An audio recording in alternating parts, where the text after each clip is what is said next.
Fox 17 News This Morning, your Code Red station.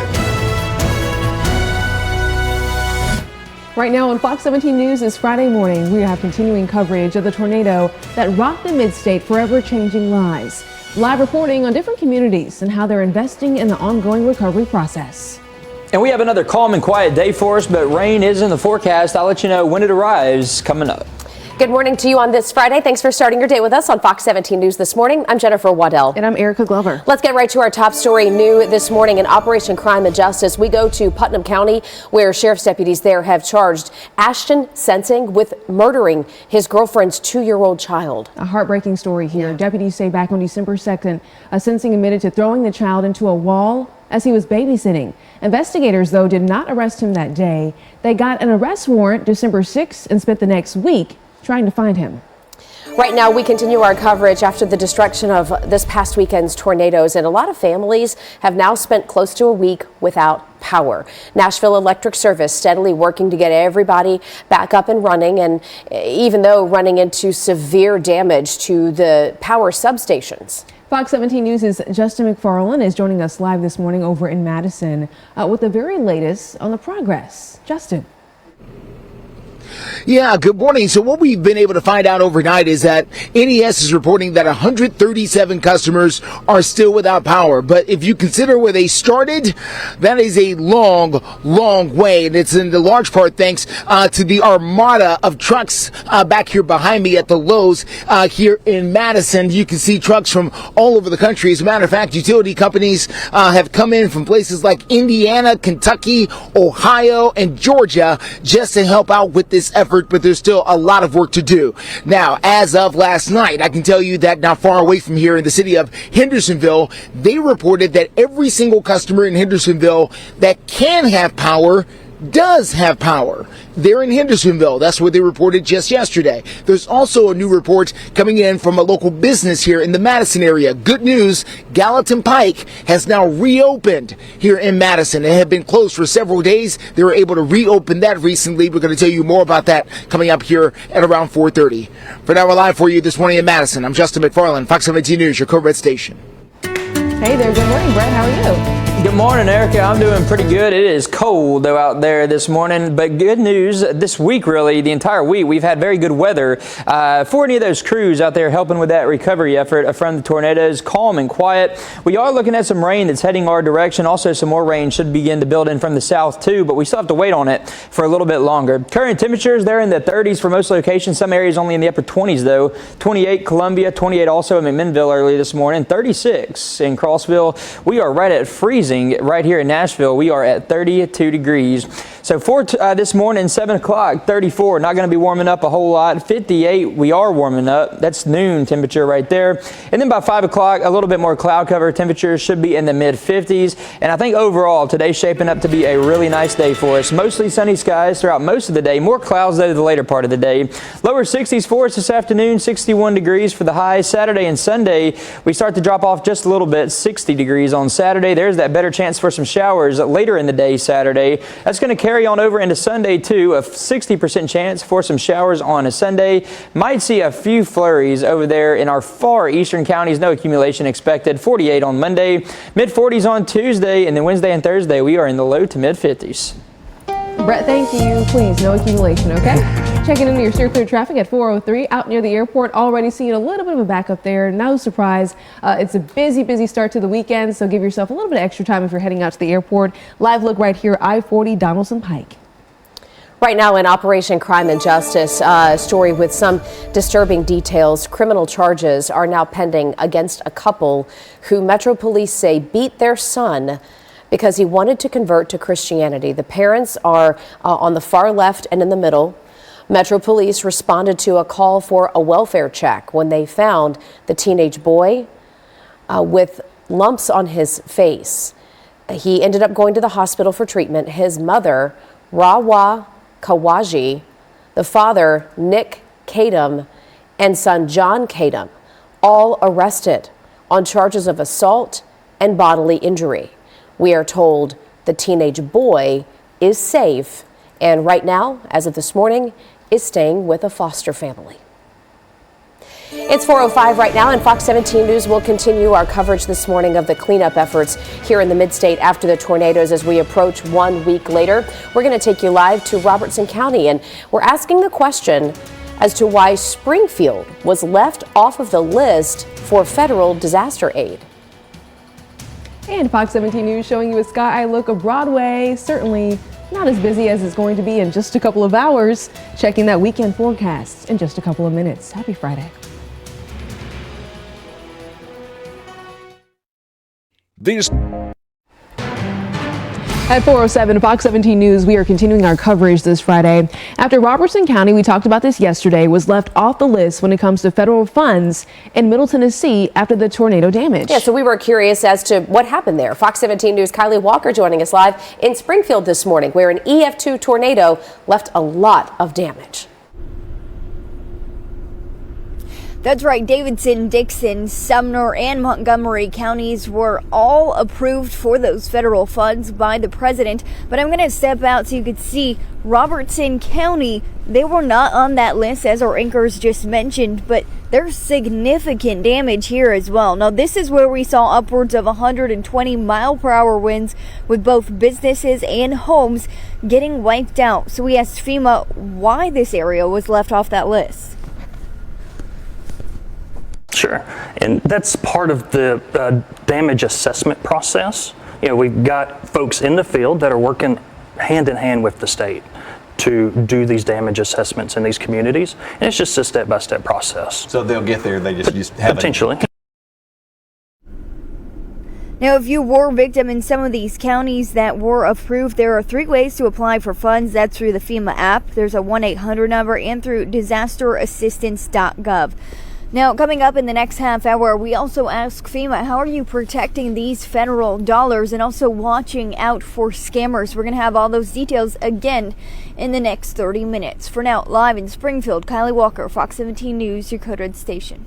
And it is a cold start to the morning. You can see Kylie all bundled up there on that live shot. A chilly start, but no rain that we're having to worry with. Early this morning, it is all dry across the southeastern portion of the country. Nearly all areas east of the Mississippi River off to another dry start. This line, though, is going to start to head our way. That's moving through parts of Kansas, Oklahoma, and Texas right now. That is going to take its time getting here, but that will eventually leave us with a chance for showers. There's also some rain that's going to be coming up from the south, too. So we do have a chance for some showers later on this weekend.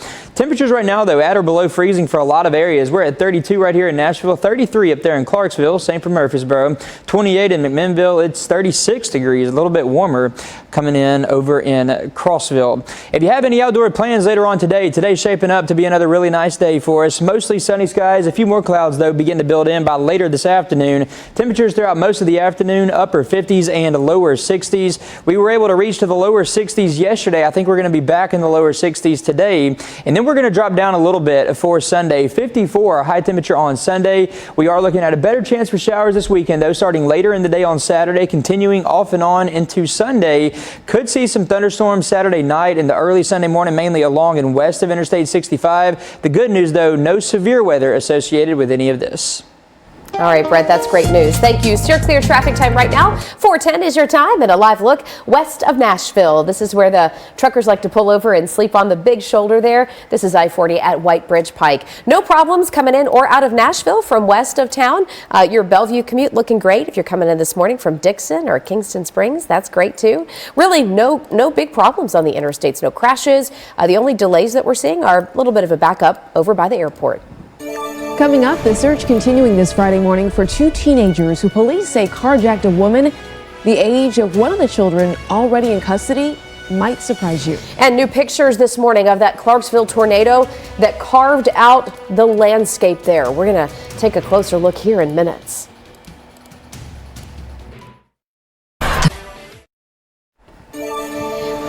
Welcome back to Fox 17 News this morning at 4:13 right now, giving you a live look from Madison. Take a look at your screen if you're listening but maybe not paying attention. These are crews that are currently working, trying to replace all the damaged power poles there through Madison.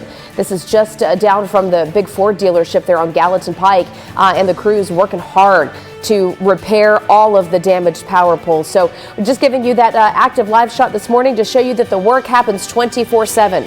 These crews don't stop, and we're there for it live through 9 a.m. Metro Police right now searching for a couple of teenage boys who they say carjacked a woman on Charlotte Pike inside of a parking garage, and they did it at knife point. The boys that police are looking for right now are 15 and 16 years old. But get this, they just arrested a 12-year-old who they say was involved. 12 years old, involved in a carjacking. Police say these three boys jumped the fence at Natchez Trace Academy, which is a residential treatment facility in Waverly. So they were in a treatment facility out in Waverly.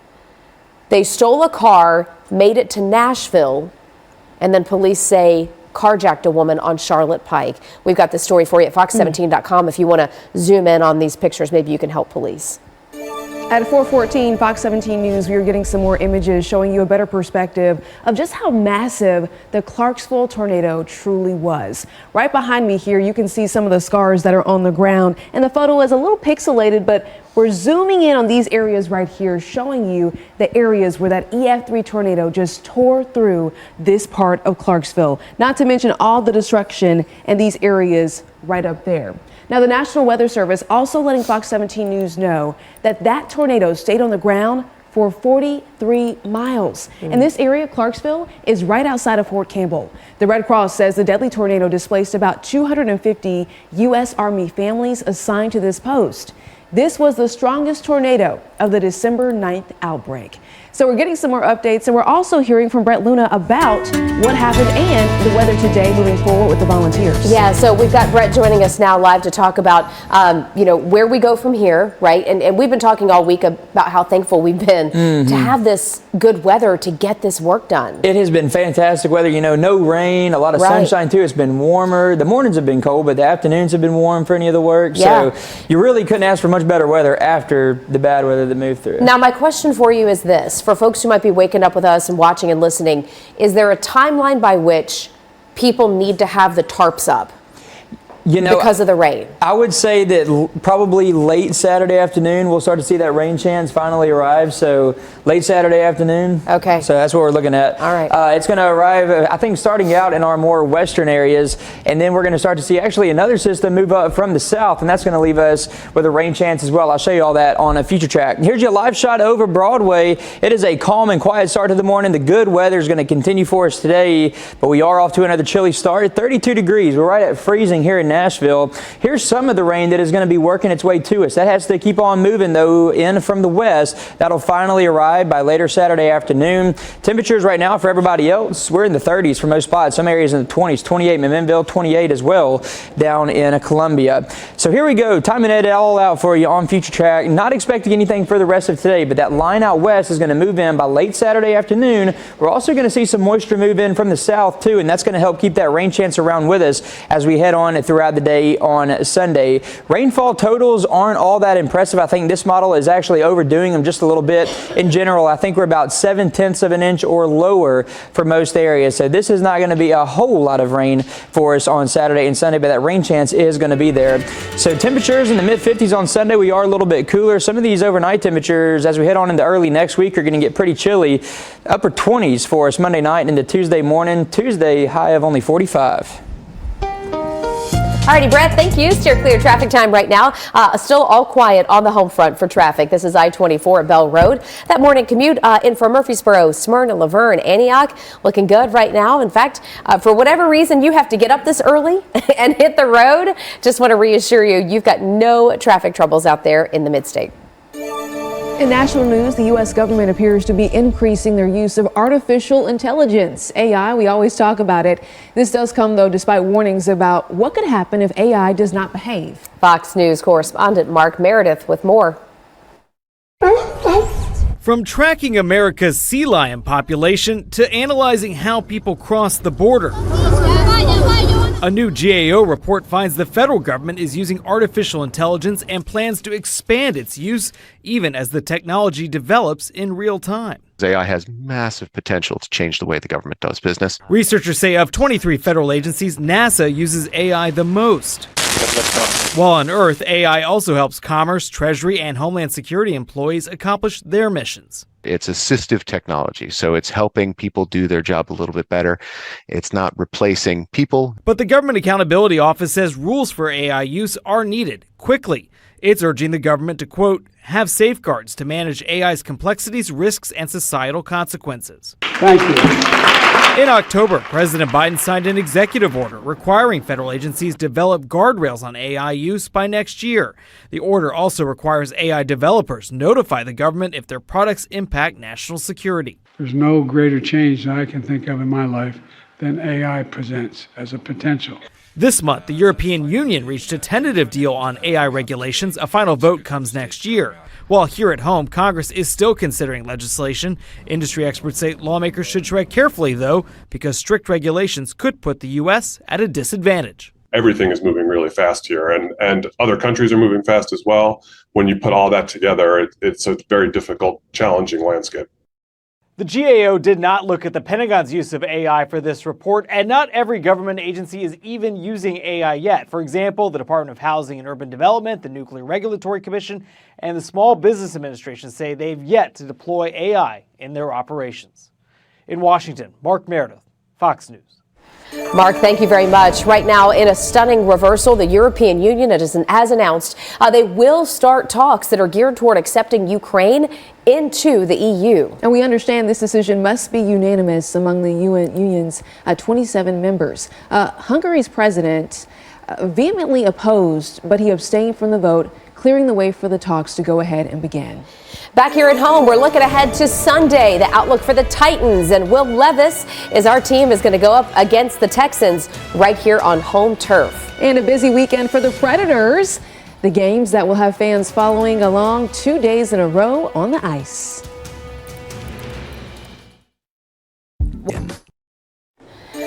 Welcome back to Fox 17 News this morning, 422. The Titans win on this past Monday night was not only big for the team, but it also solidified that Will Levis is their so-called quarterback of the future. All right, the rookie with the first 300-plus yard performance, his first, I should say, showing poise and toughness in that come-from-behind win. Levis also showing a whole lot of emotion, which is something the team respects.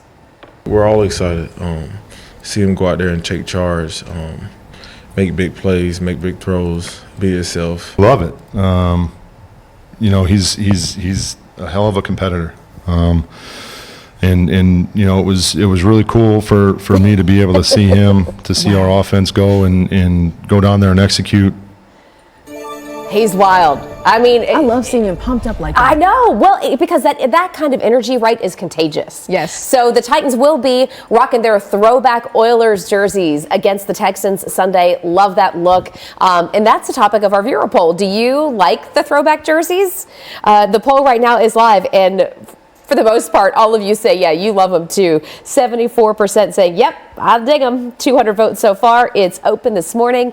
Send on over to twitter.com and let us know what you think. And it's also a busy hockey weekend for our Nashville Predators, hitting the ice 2 nights in a row. And again, they're going to be playing another game. Tonight at 6:30, they'll face the Hurricanes over in North Carolina, then turn around and head back to Bridgestone for a Saturday night showdown. That's going to be with the Capitals. The Preds have been, biting back in recent weeks, winning 7 of their last 10 games after a rocky early season. Again, the Preds play the Hurricanes tonight at 6:30. It's going to be a Central Time game. Hey, Brett, you were talking this morning about it feeling cold outside.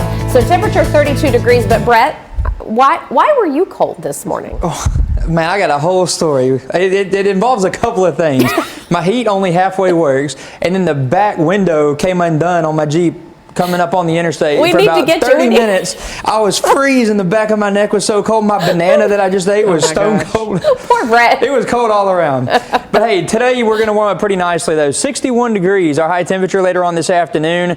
That's going to put us well above normal for this time of year. 52 degrees is our normal high. So we're going to go about 10 degrees above that later on today. And then as we head on into the rest of the weekend, we are going to drop our temperatures down a little bit. Sunday we're down to the mid 50s. Monday we get even cooler, down down to the upper 40s on Monday, mid 40s on Tuesday, and then we warm up a little bit better as we hit the middle of next week. As far as any rain chance goes, that map is actually wrong. That needs to be updated. Saturday and Sunday we have a better chance for some showers, and then Monday, Tuesday, Wednesday we are looking at drier conditions. December 22nd through the 28th, so the following week, for the temperatures, I think we are going to be warmer than normal. We're looking at a better chance for those warmer than normal temperatures across Middle Tennessee and Southern Kentucky. Alrighty, thank you, Brett. Steer clear traffic right now. Let's take a look here real quick and see what's going on I-65 at Wedgwood. It looks like we've got some work going on the overpass here. That's I-65 going down below. I don't know that this is anything that's problematic because I can see some cones up and some signs, but just a heads up there if you are near I-65 where Wedgwood jumps over across in that area. Let's just watch here and see real quick what we've got going on. Cars are moving real slowly through there. Must just be doing a little bit of work. We'll keep an eye on this for you and let you know if there's anything of concern or that needs a detour in minutes. Also after the break, Fox 17 News, we are continuing our live coverage talking about the areas impacted by the tornado and the crews that are out there working so hard trying to restore power. How much longer folks could be without power in those areas? Stay with us. When severe, you're watching Fox 17 News This Morning, your Code Red station. Right now on Fox 17 News This Morning, getting new views of the tornado damage across the mid-state.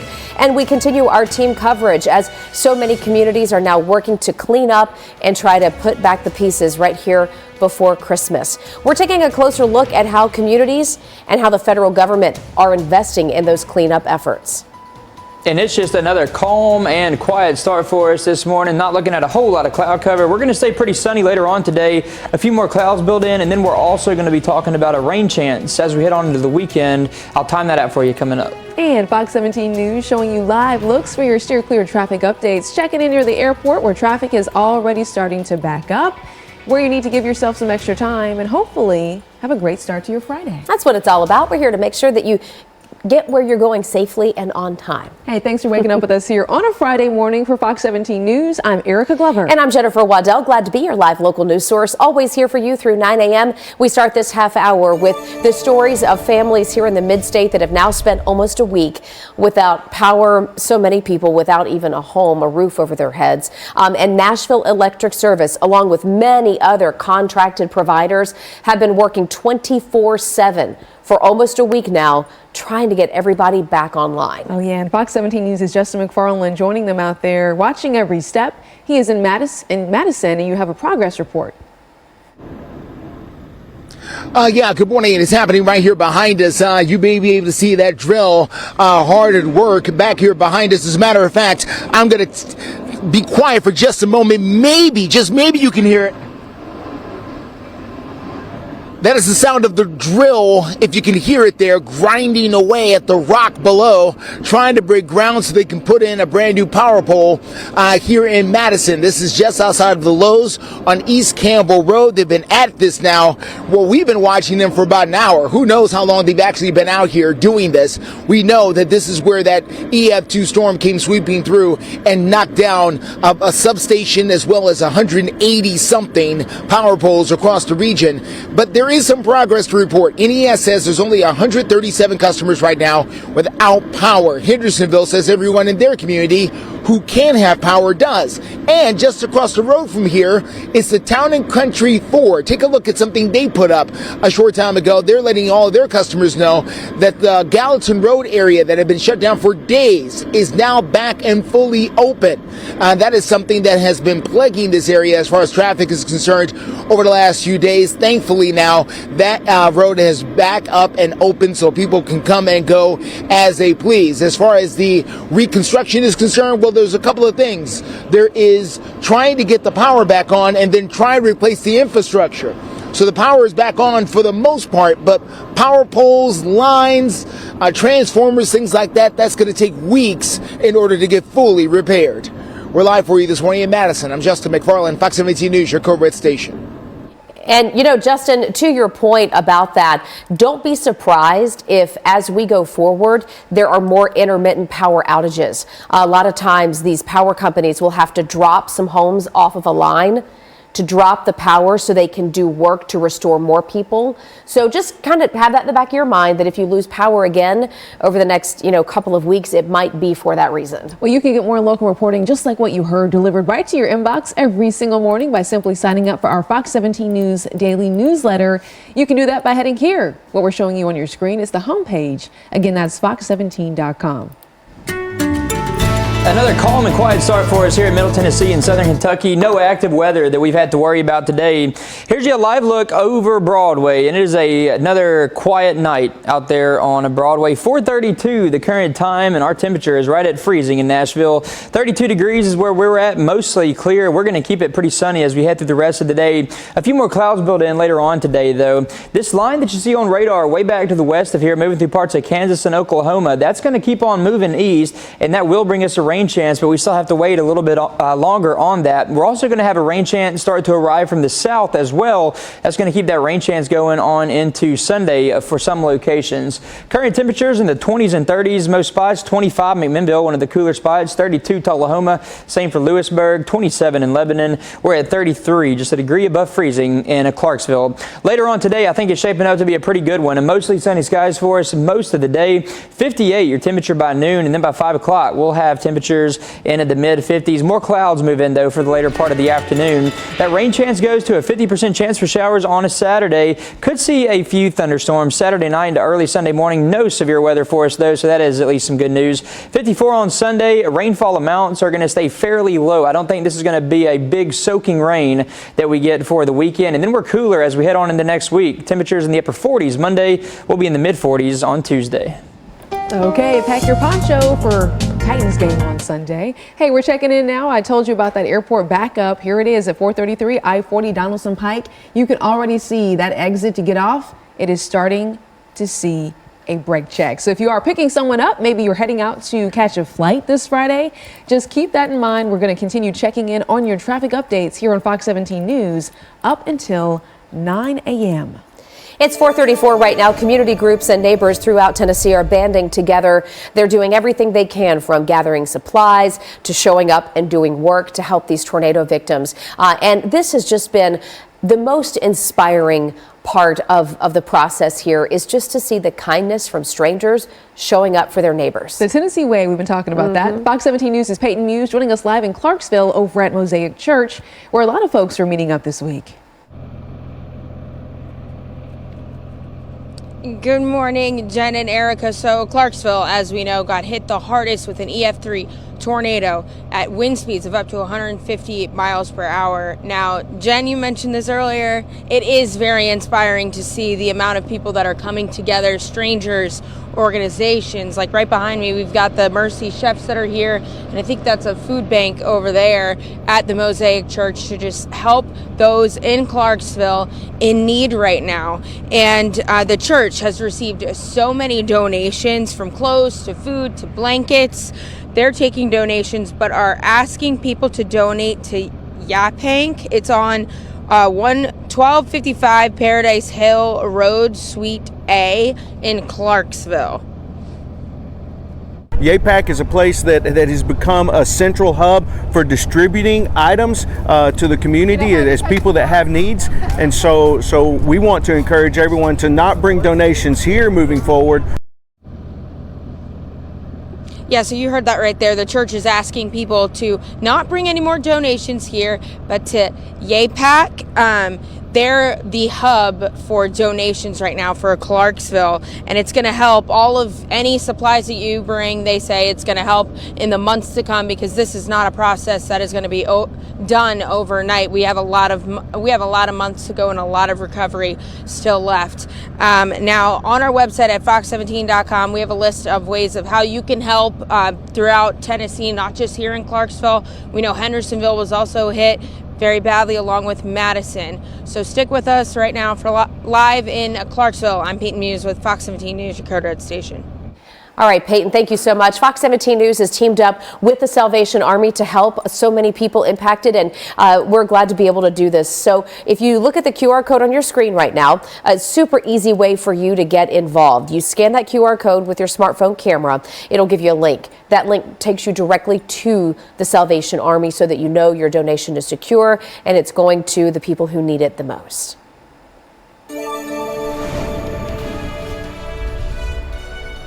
Coming up, we asked FEMA officials why Robertson County was left off the list for federal funds.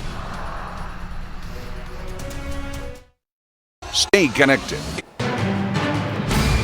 Continuing coverage here on Fox 17 News this Friday morning, talking about what's next when it comes to tornado coverage and cleaning up after Robertson County was left off the list for federal funding in Middle Tennessee after the tornadoes. Yeah, we were curious as to why. So we started asking some questions of FEMA, which just designated other counties for federal disaster aid. So why was Robertson, Springfield left off? We've got Kylie Walker joining us live right now with some answers.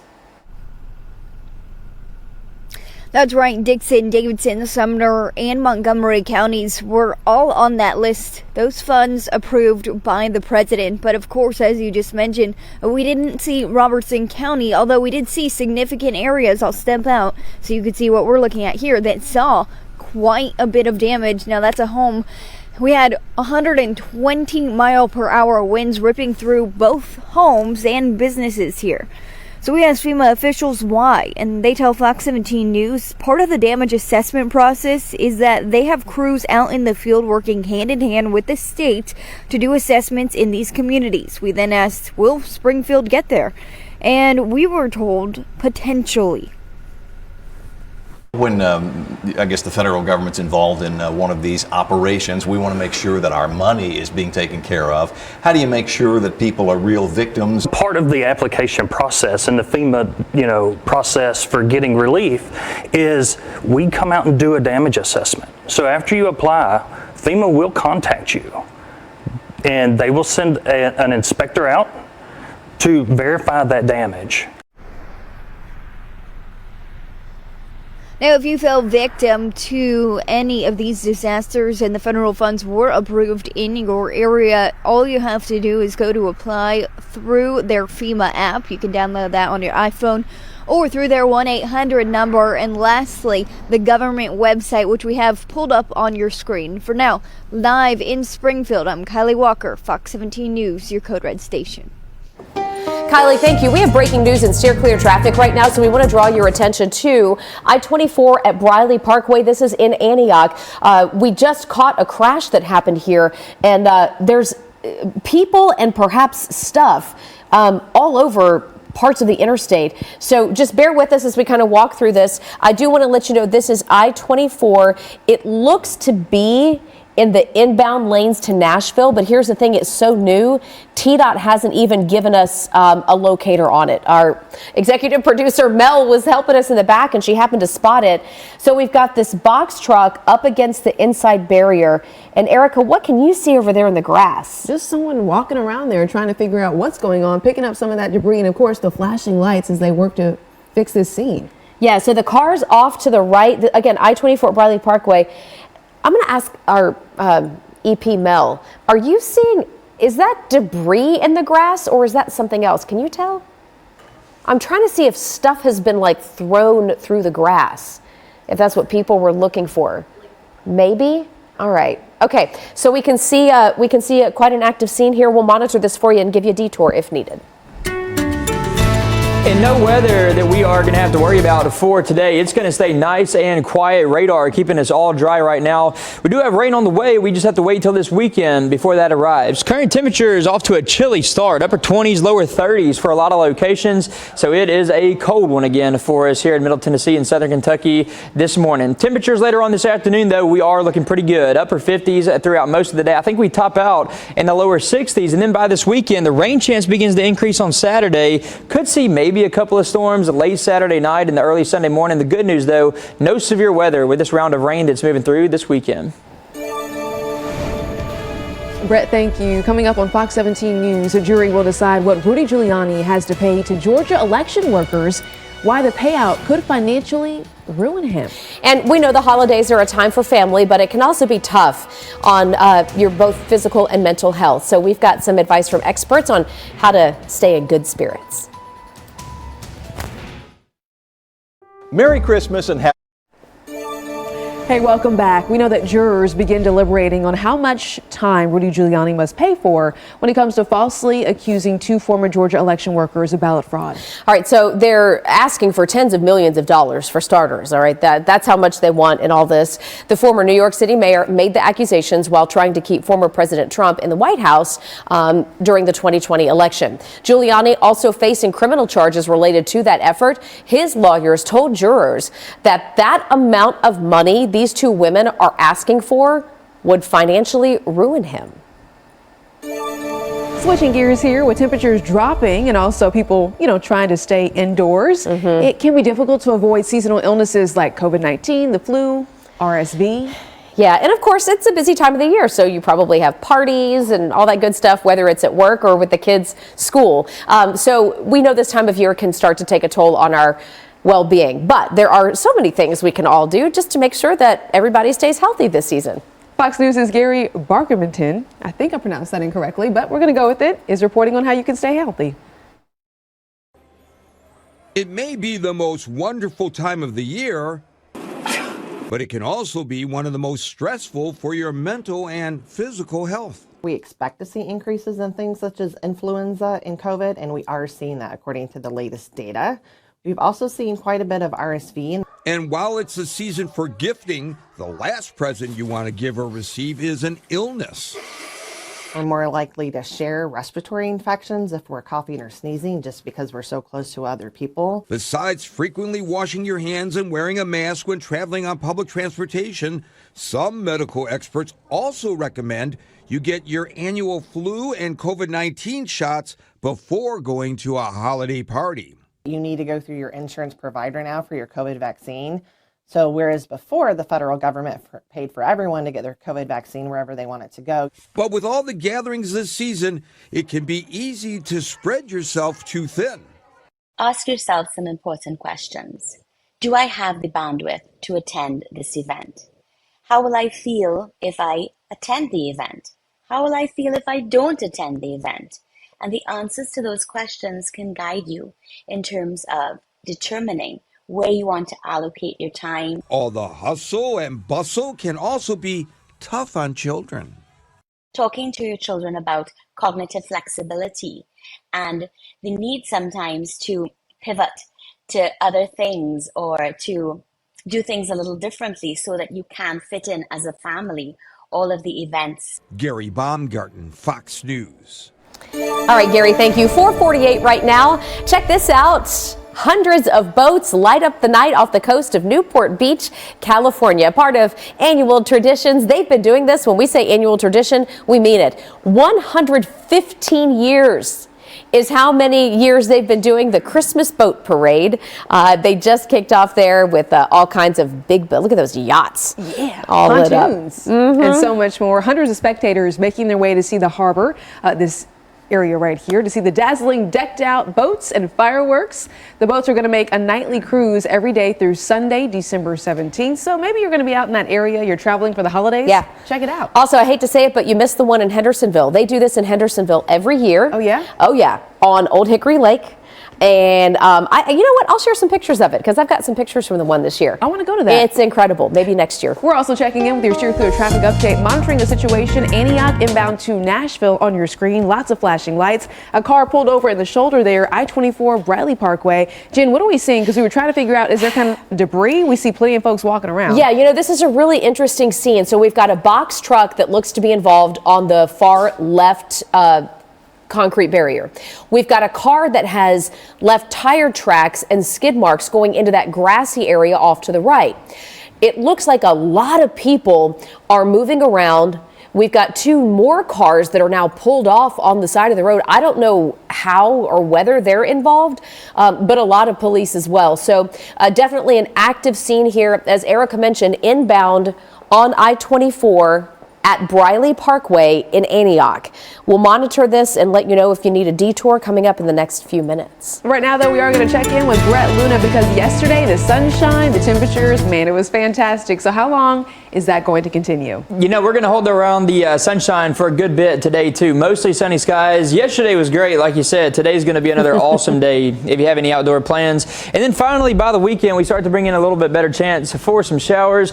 Maybe a couple of thunderstorms. The good news, though, no severe weather expected with any of this. I'll time all this out for you here in just a second. Here's what we have going on right now, though. This is a live shot over Broadway, and it is a calm start to the morning right there on a Broadway. It is chilly, too. 32 degrees. That's our current temperature right here in Nashville. Mostly clear skies. And then as far as that rain chance goes, we are still seeing some showers back out here way to the west of us.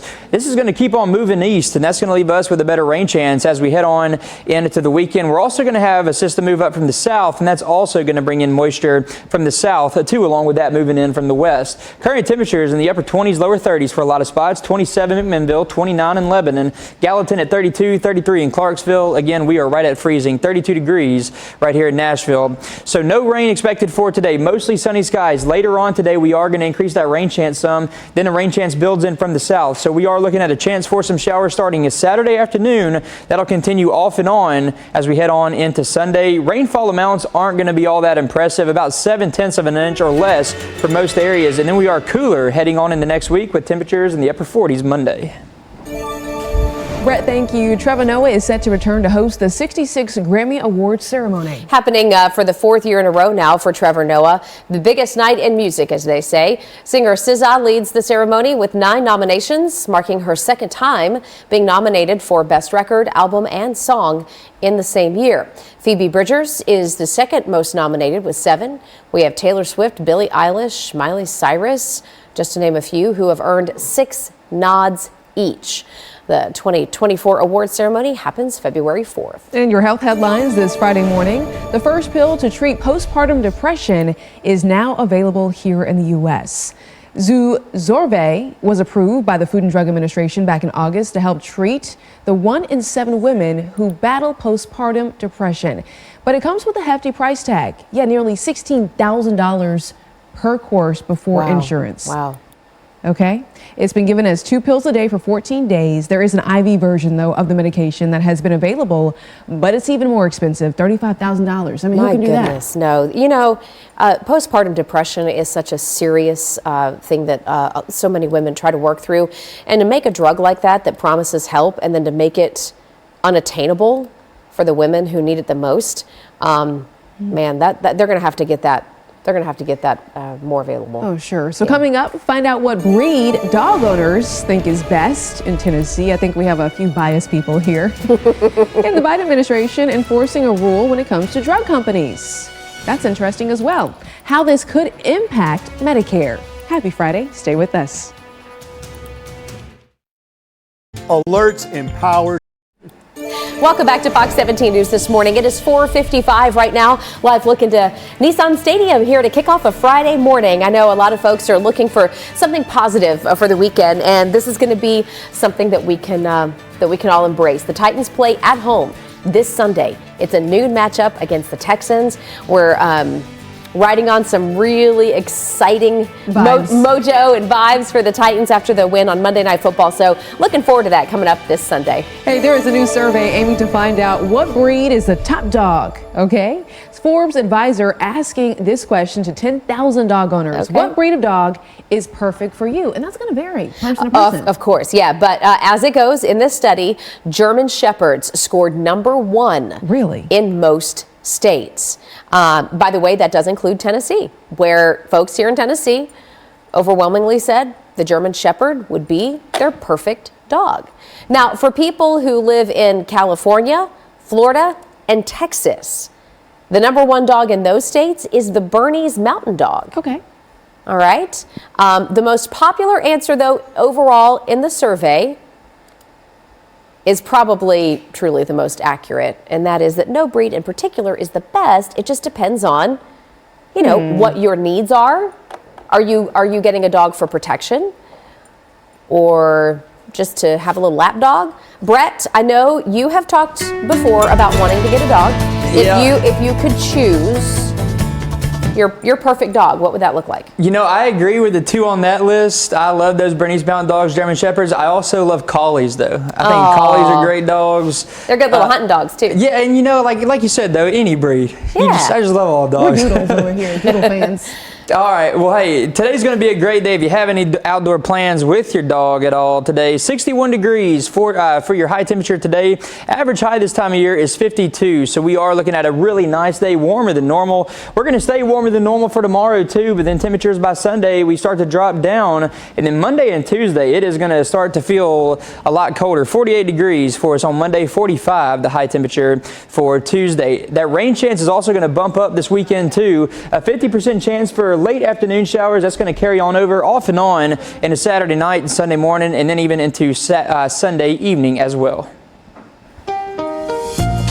Hey there, Brett. Right now we're checking in with this situation, trying to figure out if there's any debris scattered. You take a look at your screen. This is I-24 Briley Parkway. So this is Antioch heading inbound to Nashville. Multiple flashing lights, a car pulled over in the shoulder. You can see people who are also standing on that shoulder, which makes for a very dangerous situation. Yeah, we saw a little while ago flashlights that they were using to look into that car that's crashed out there in that grassy area. So we're not real sure what happened here, but we're going to work to find out. Here's another view of it. This is from behind the crash, looking in toward Nashville. So just kind of gives you a little bit different perspective. A lot of questions we're trying to get answered here. Right now, the good news, it doesn't look like you need a detour. We don't have enough traffic to make things backed up yet.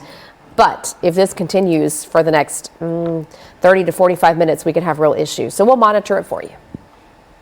The Biden administration is making lots of drug companies give paybacks to Medicare over high drug prices. We were just talking about that new drug for postpartum depression that's, what, $35,000.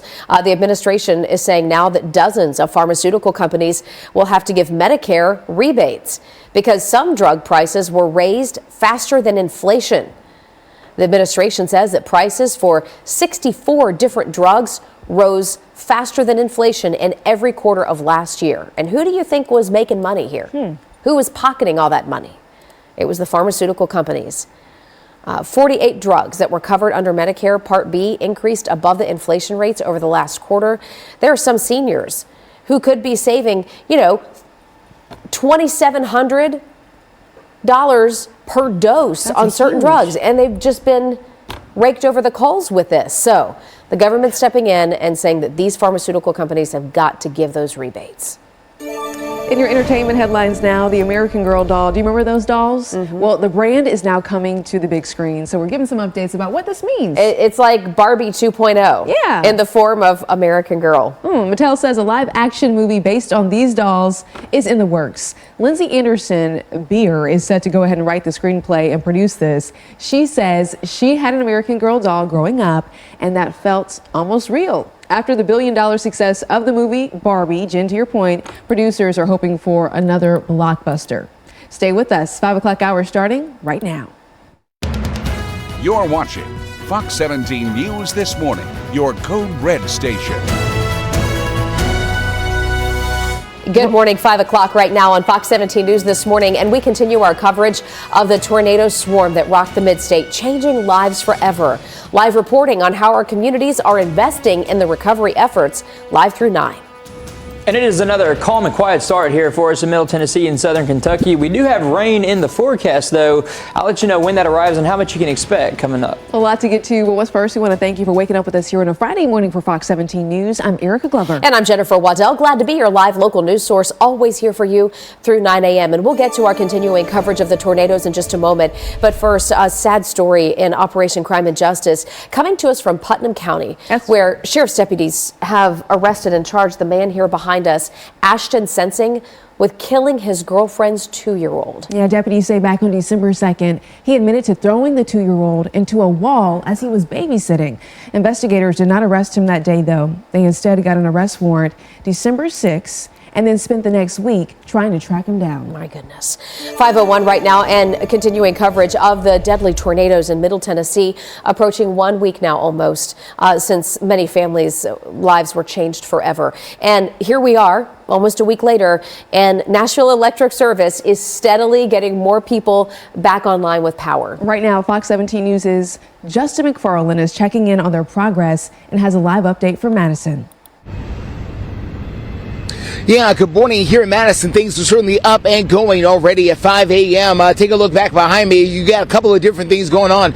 You got NES crews busy after they were dealing with a drill that they were using a few moments ago. As a matter of fact, you can see that drill bit, one of the bigger drill bits you may ever see, still with steam up above it after that drill bit was going down in on the rock and dirt below, trying to make room for brand new power poles. Back behind it, you can see a train moving past.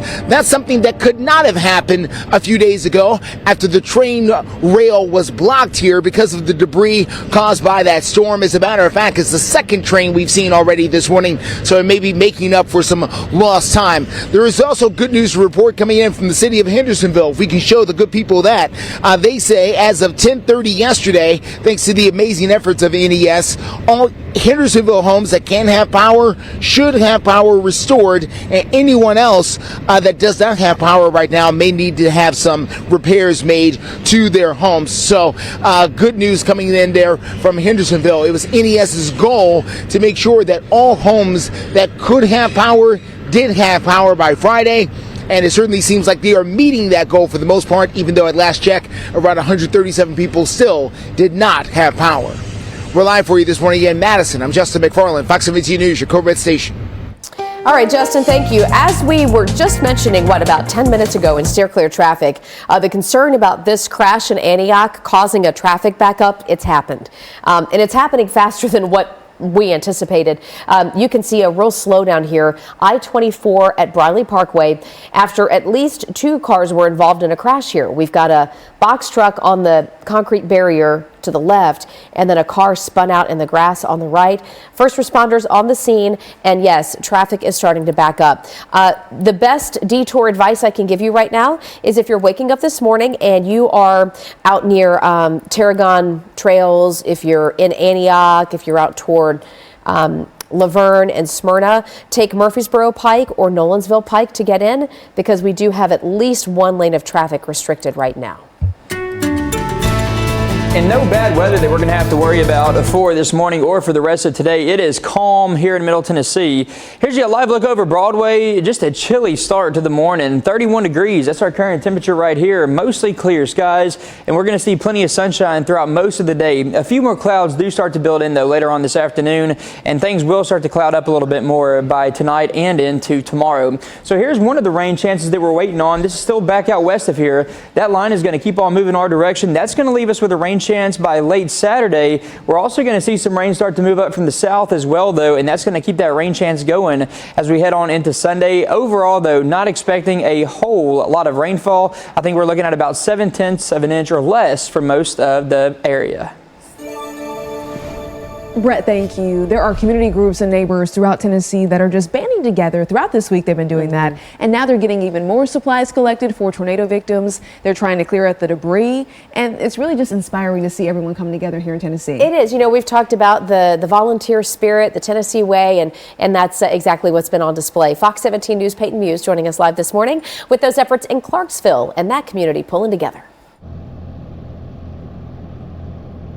That's right, Jen and Erica. So as we know, Clarksville got hit the worst with an EF3 tornado with wind speeds of up to 150 miles per hour. But I like how you guys are mentioning how inspiring it is, because it truly is. The amount of people that have showed up that I've seen from Saturday up until yesterday, Thursday.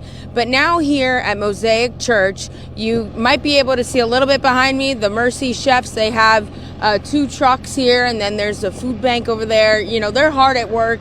They're here to help give people that have lost everything, meals, blankets, clothing.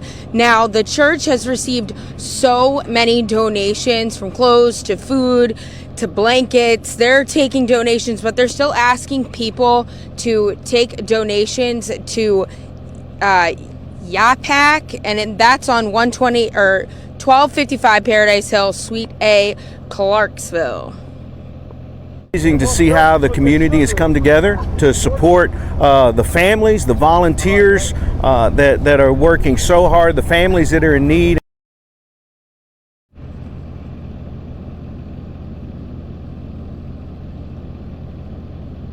Okay, now the church is encouraging people to not bring donations here, but to Yapak. And for more information on how you can help other communities throughout Middle Tennessee, head over to our website at fox17.com. Reporting live in Clarksville, I'm Peyton Muse with Fox 17 News, your Code Red station. And coming up, why Robertson County was left off of the list for federal funds. Receive storm alerts. Welcome back to Fox 17 News. 5:09 is the time. We are continuing our coverage talking about how Robertson County was left off the list for federal funds here in Middle Tennessee after the tornado damage. I know, Jen, you were asking, why is that the case? Yeah, sure. When we first found out the list yesterday, it included Davidson, Dickson, Sumner, Montgomery County. And so we wanted to know why Springfield in Robertson County was not included. We join Fox 17 News' Kylie Walker live right now with some answers. Dickson, Davidson, Montgomery, and Sumner counties were all on that list that were approved by the president for those federal funds. But of course, as we mentioned yesterday and today, Robertson County was not on that list. So step out so you can see the damage that we're seeing out here in Springfield. Now, this is a house. We saw 120 mile per hour winds in this area rip through both homes and businesses. Now, this is why we asked FEMA, why not Robertson County on that list? Sure, and that's part of the damage assessment process. We've got folks in the field that are working hand in hand with the state to do these damage assessments in these communities, and it's just a step-by-step process. So they'll get there, they just have potentially. Now, if you fell victim to this and it falls in your area, those federal funds that were approved, you can apply through the FEMA app or through their 1-800 number and their government website, which we have listed up on your screen right now. Now, coming up in the next half hour or so, we are going to hear more from FEMA, how they're protecting our federal dollars and avoiding scammers. For now, live in Springfield, Kylie Walker, Fox 17 News, your Code Red station. Kylie, thank you. Traffic is all clear except for this situation that we're going to show you right here near Antioch, inbound to Nashville, I-24 Briley Parkway. One lane of traffic blocked off here. That's what you're looking at, as well as multiple flashing lights.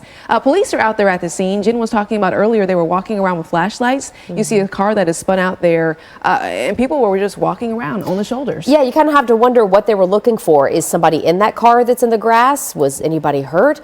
We did see a lot of activity, but right now the traffic is the big concern, to Erica's point. Look at it starting to stack up there. The headlights you see, that's traffic coming into Nashville. Best detour going to be Murfreesboro Pike, or you could take Nolensville Pike, depending on what side of I-24 you're on. That'll be your good detour here for your Friday morning. Okay, Brett might get mad at me for saying this. Brett, snow flurries? All right, we didn't say like snowstorm. She just said snow flurries. So what say you, Brett? Can y'all hear me first? I can't hear you. Is your mic on? No, it is. It is? Okay. All right. Well, so how about we'll handle this quick check, and we'll let you loose. We'll set you free here. All right. I don't know if y'all can hear me. There you We go. still can't hear you. Okay. Okay. I know Erica wants to Look, boof, he's gone. There he went. Doppler radar right now. You can see storm systems out moving through from Minneapolis down through Omaha, Wichita, Oklahoma City, even to Dallas. Looks like Dallas is about to see a front come through, bringing colder weather. As for us, Brett's going to tell us in the next few minutes about rain that's moving in for your Saturday night into Sunday. Coming up, though, here on Fox 17 News, we're talking about how the search continues for two teenagers who police say carjacked a woman after one teen was arrested. And new pictures this morning of Clarksville tornado damage. What you're looking at here is what Brett has called a ground scar, showing where the tornado blew through. We'll get more details on that in minutes.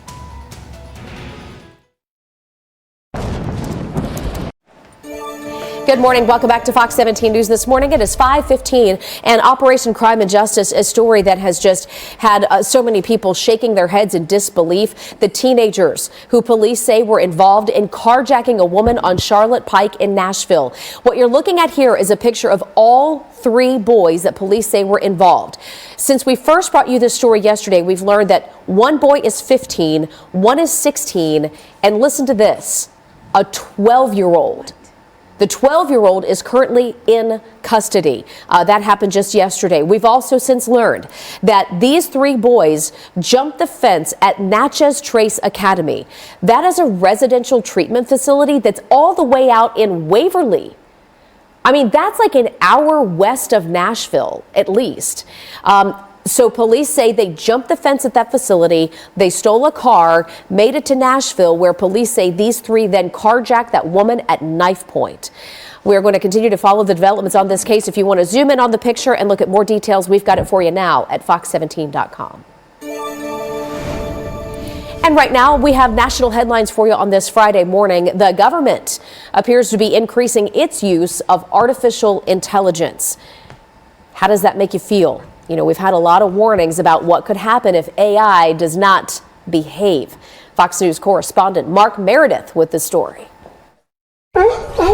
From tracking America's sea lion population to analyzing how people cross the border, a new GAO report finds the federal government is using artificial intelligence and plans to expand its use even as the technology develops in real time. AI has massive potential to change the way the government does business. Researchers say of 23 federal agencies, NASA uses AI the most.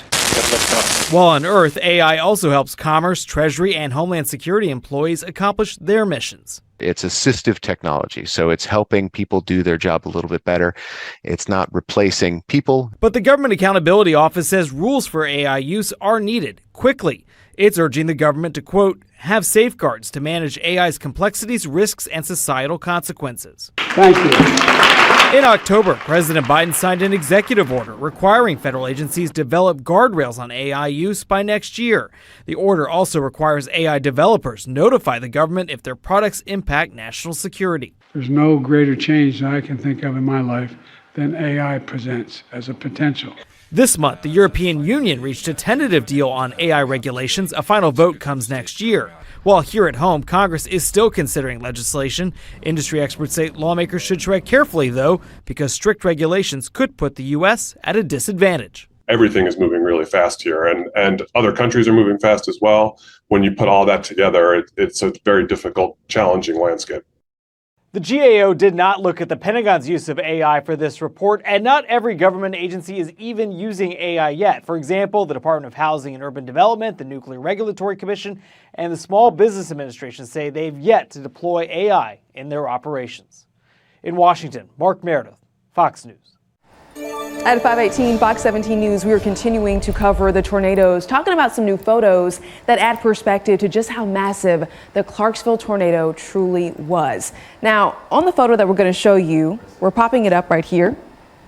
Well, we're working on popping it up right here.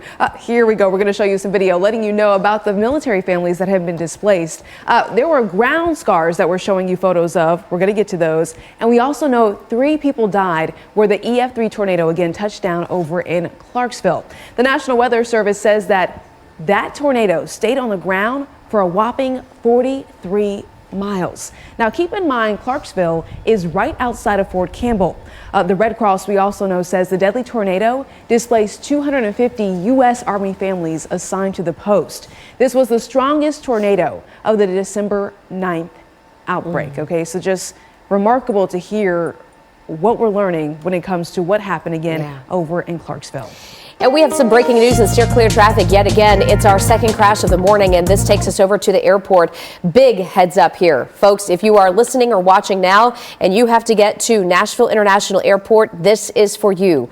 I-40 eastbound at Briley Parkway, we've got a crash. TDOT is here, police are here, that's the good news. But as you can see, only maybe 1.5 lanes of traffic able to get by here. This is right where you would get off of the exit 216B for the airport parking. So you can see the brake lights as a result of this. Again, well, okay, so this is a tricky area because you've got an exit going one way and interstate traffic going the other. So this is a very dicey kind of a situation. You can see some brake lights heading off to the right. Those are folks trying to get off to the exit to go to the airport parking. Cars that you see going to the left, that's I-40 traffic. So again, steer clear of this. This is as you are approaching Nashville International Airport. Make sure you move over. Check the brakes, slow your speed. We'll give you updates here. Plus, if you need a detour, we'll get that. And we'll check in on the crash on I-24 at Briley Parkway in minutes. I think that Brett's mic is back up and running, and I can ask him now about those snow flurries. You can ask me about them. I don't really have any good news for you, though. I know you're wanting them. I think I remember something like this last year when I was filling in. You kept on wishing and hoping for snow. And That's Jen. That's me. Oh, that was you. Okay. I don't wish and hope for any kind of snow. Okay, I don't either. You know, maybe some flurries. But just enough to make it pretty. Not a mess. No accumulation, though. Yeah. Just see, I like to call them, Brett, no worry flurries. No worry flurries. We might get some of those, maybe. I'm hesitant to even say that. It'll depend on with that moisture in our eastern counties, but no accumulation. If you do see that, you might just see them floating through the air. Right now, though, it is a calm start to the morning here in Nashville. This is a live look over on Broadway for you, and it is a chilly start, too. 31 degrees, our current temperature right here in Nashville, mostly clear skies, and we're going to stay pretty sunny as we head through the day. More clouds, though, start to increase later on this afternoon. This is going to be one of our rain chances. That system moving out, it's west of us now into Kansas and Oklahoma. That's going to keep on sliding to the east, and as that does, that's going to leave us with a better rain chance for later in the day Saturday. We're also going to start to see some rain move up from the south, though, bring us in some of that moisture for Sunday. Temperatures right now, 20s and 30s, a chilly start for everybody. 27 down in Tullahoma, 25 McMinnville, 25 in Lebanon, 40 degrees our current temperature over in Dickson, only 31 up there in Clarksville. So here's your rain chance, timing it out for you. For the rest of today, no rain expected. As we head on into late Saturday afternoon, that line that we were looking at out west on radar, that's going to leave us with a better chance for showers. More of that moisture begins to move in from the south too. Rainfall amounts aren't all that impressive, about 7/10 of an inch or less for most of areas here in Middle Tennessee and Southern Kentucky. Cooler as we head on into early next week with highs in the upper 40s. Brett, thank you. Okay, no worry flurries. That's what we're hoping for. After the break, though, the outlook for the Titans and Will Levis as the team goes up against the Texans Sunday. And a busy weekend for the Predators. We've got action from the ice and the games that we'll be following as we get into the weekend. Still working on your Christmas list? Let's talk Titans. We've got a big weekend coming up here and coming off a lot of energy from that Monday Night Football win. Will Levis helping to orchestrate a comeback for the ages for the Titans and really solidified his spot as the quarterback of the future. The rookie with his first 300-plus yard performance showing poise and toughness in that come-from-behind win. Levis also showing a whole lot of emotion out there. Look at this, which is something the rest of the team does respect. We're all excited. See him go out there and take charge, make big plays, make big throws, be himself. Love it. You know, he's a hell of a competitor. And you know, it was really cool for me to be able to see him, to see our offense go and go down there and execute.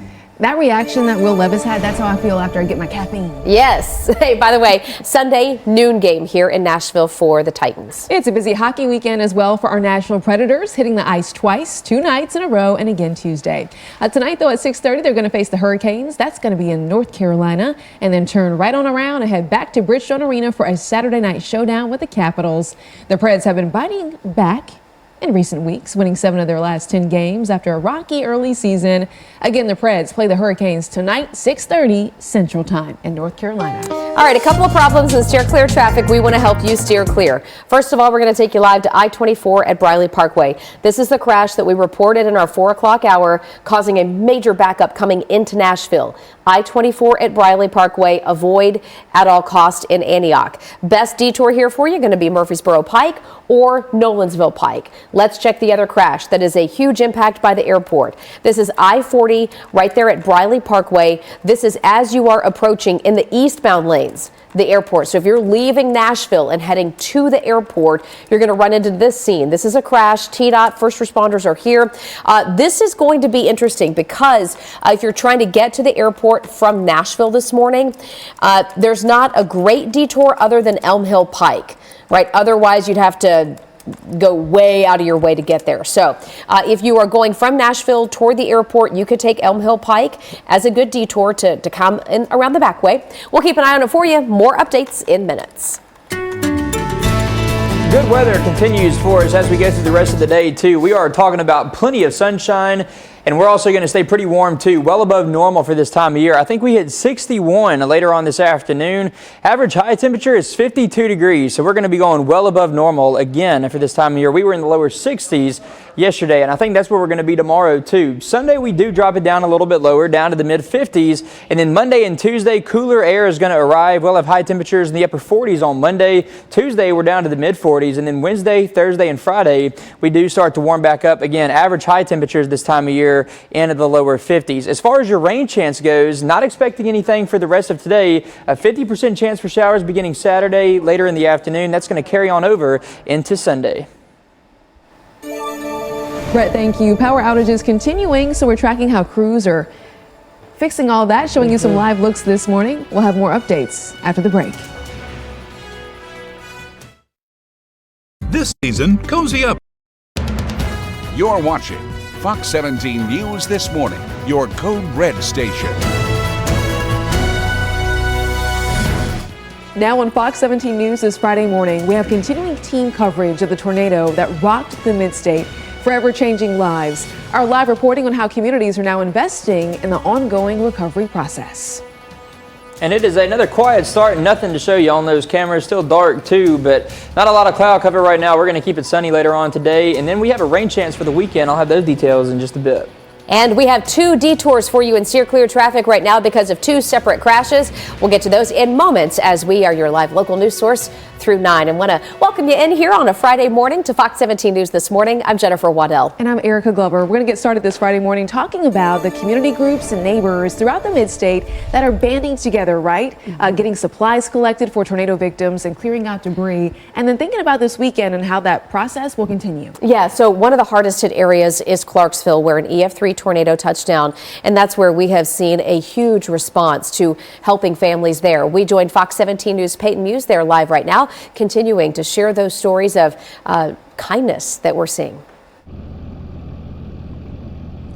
And the Clarksville community definitely needs that right now. 3 people, as we've talked about since Saturday, passed away here after that EF3 tornado of winds of up to 150 miles per hour swept through Clarksville, destroying houses, businesses, anything in its path. But here at Mosaic Church, they've been collecting donations all week. Today they have Mercy Chefs here. There's like a food pantry or a food bank, and it looks like they just turned the lights on here at the church, so I'm assuming that some of those volunteers are here now ready to get to work to provide some hot meals and blankets and clothing to people who have lost everything. But the church, they're asking people to not send any more donations here. They want people to go to, I think it's pronounced YAPAC, and that is an organization that is dedicated to helping victims in these types of situations.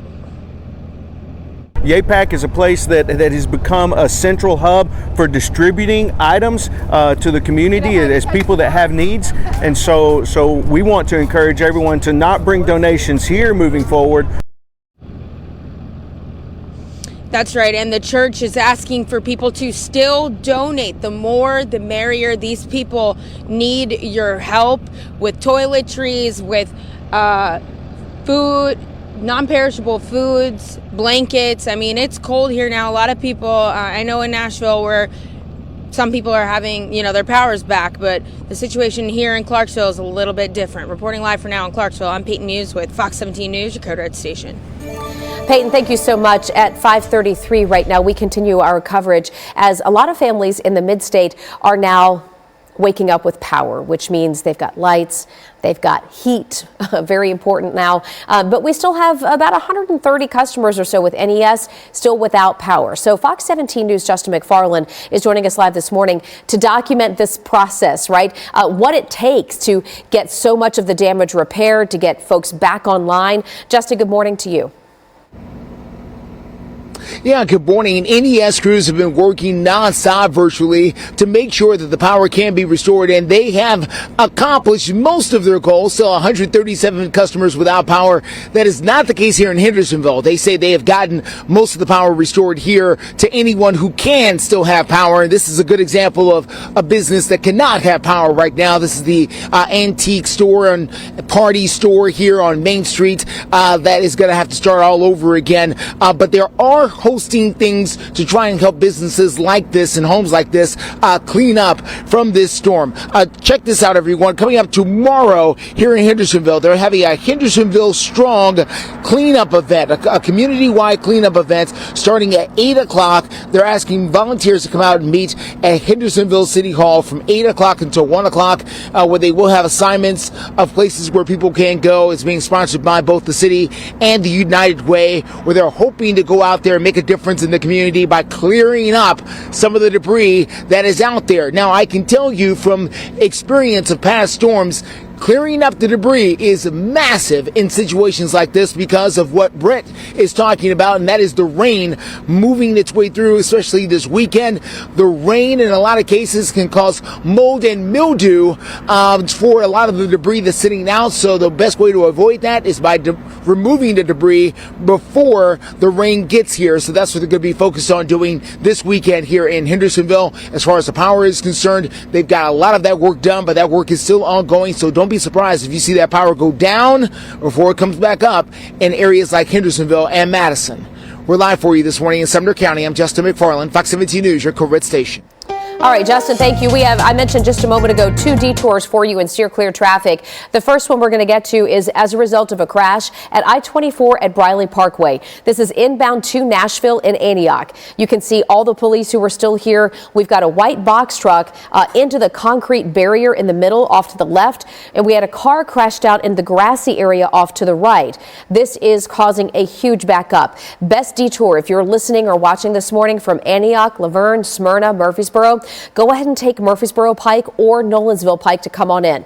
There's no traffic. It's early enough on those side streets where you're going to be able to just breeze through there because the backup is already a couple miles long on I-24. Coming up in our next Steer Clear traffic report, I'm going to get you the detours because of a crash over by the airport. Also starting to stack up over there. So we'll get to that in minutes. And the weather is shaping up to still give us a pretty good day for the rest of today. Plenty of sunshine for us later on this afternoon. And we're not going to be talking about any sort of a rain chance as we head through the rest of the day. Rain is on the way, though. We have to look way back out west of here, moving through Oklahoma and Texas right now. That line is going to finally get to us late Saturday afternoon, and that will leave us with a rain chance. We're also going to be seeing that rain chance move in from the south as well. Current temperatures are in the 20s and 30s, 32 in Murfreesboro, 31 right now in Nashville. We are at 30 degrees up there in Gallatin, so it is a chilly start. We have more rain on the way again for the weekend. I'll have those details for you coming up in just a bit.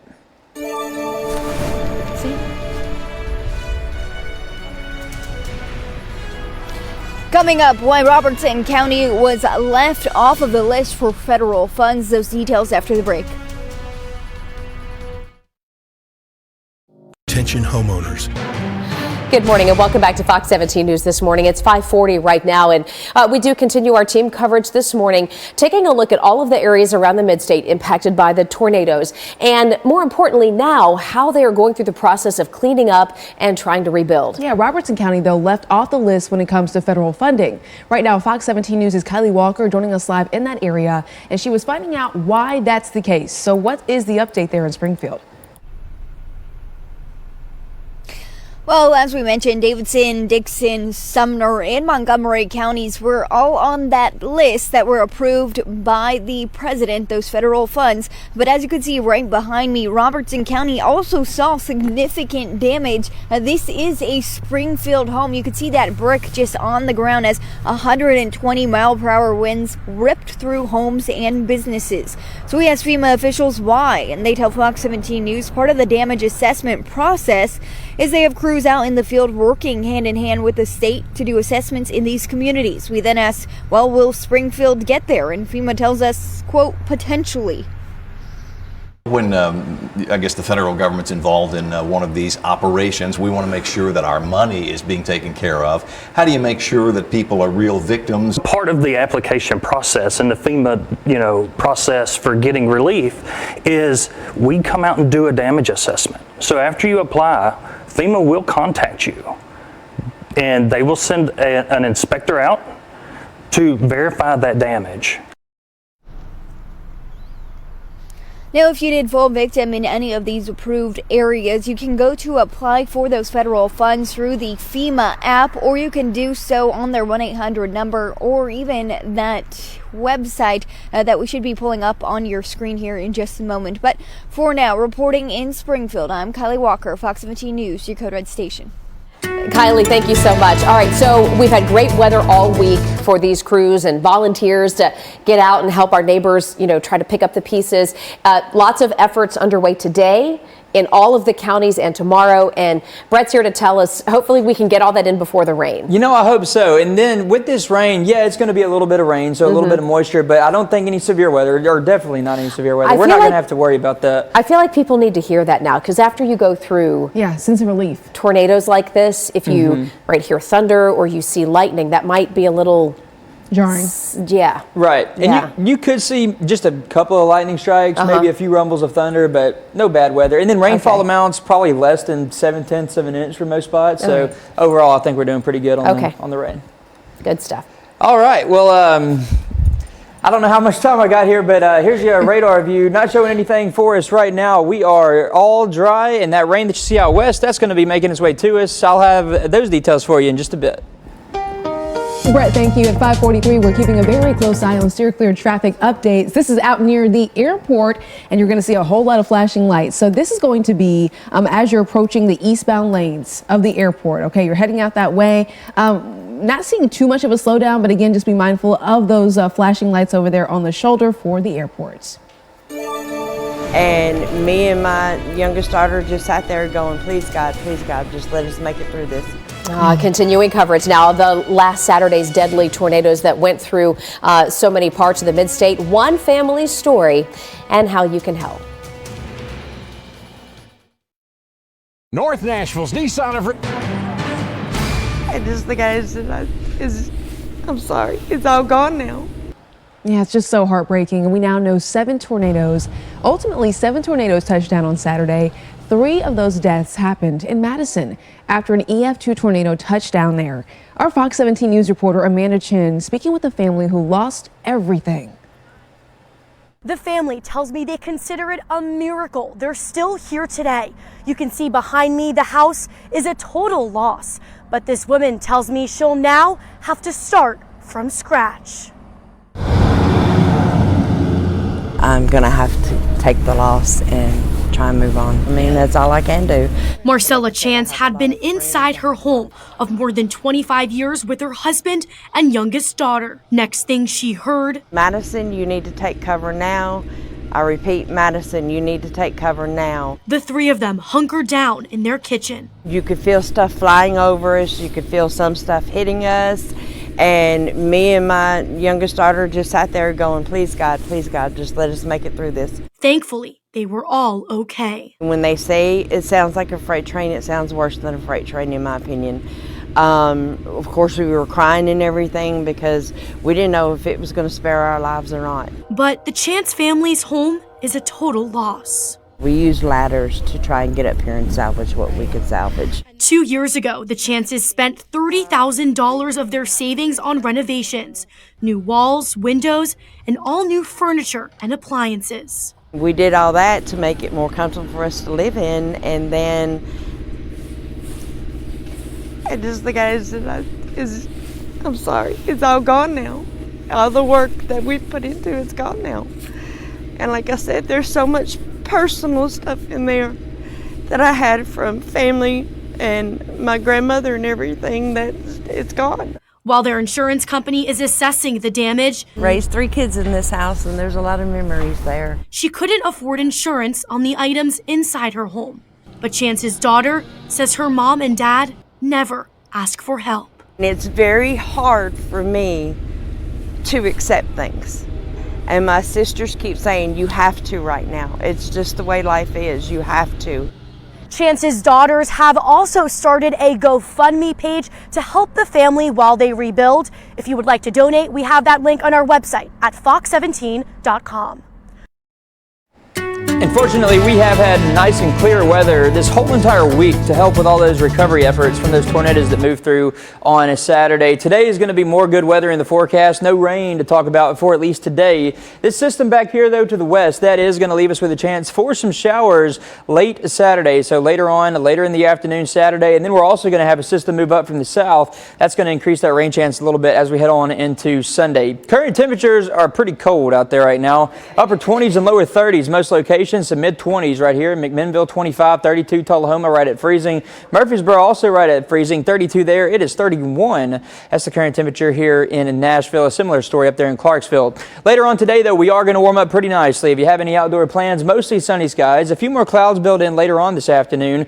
Upper 50s and lower 60s for our high temperatures today. Should top out around 61. We're going to stay in the lower 60s tomorrow. Then by Sunday, mid-50s. The shower chance increases a little bit for us on a Saturday. The good news, though, no severe weather threat for us this weekend.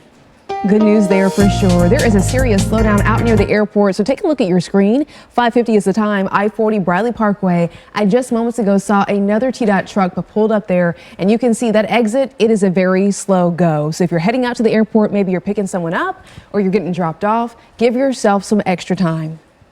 I got a question for you. Are you planning on doing some shopping here this weekend? Some last minute Christmas items, perhaps? Well, you're not going to be the only one. According to a survey from the National Retail Federation and Prosper Insights Analytics, nearly 142 million people plan to do some kind of shopping on what they call Super Saturday. And Super Saturday is the last Saturday before Christmas. This year, it falls on December 23rd, so keep that in mind. The survey also shows 37% of shoppers expect to make their purchases in stores, while another 22% or so say, hey, I'm going to go ahead and just shop online. Avoid all that traffic out there. 41% of those surveyed say they will take advantage of both options, though. The National Retail Federation also expects holiday spending to reach more than $950 billion this year. Not me, though. I'm saving some money. No gifts, just love. Coming up, find out what breed dog owners think is best in Tennessee. Maybe it's your doggo. We'll find out. And we just want to take a minute to thank you for waking up with us here on a Friday morning. Fox 17 News, your only local station with traffic and weather updates live from 4 all the way up until 9. You could also see your weather updates, even during commercial breaks, scrolling right there on the right side of your screen. My name is Jill Arnold.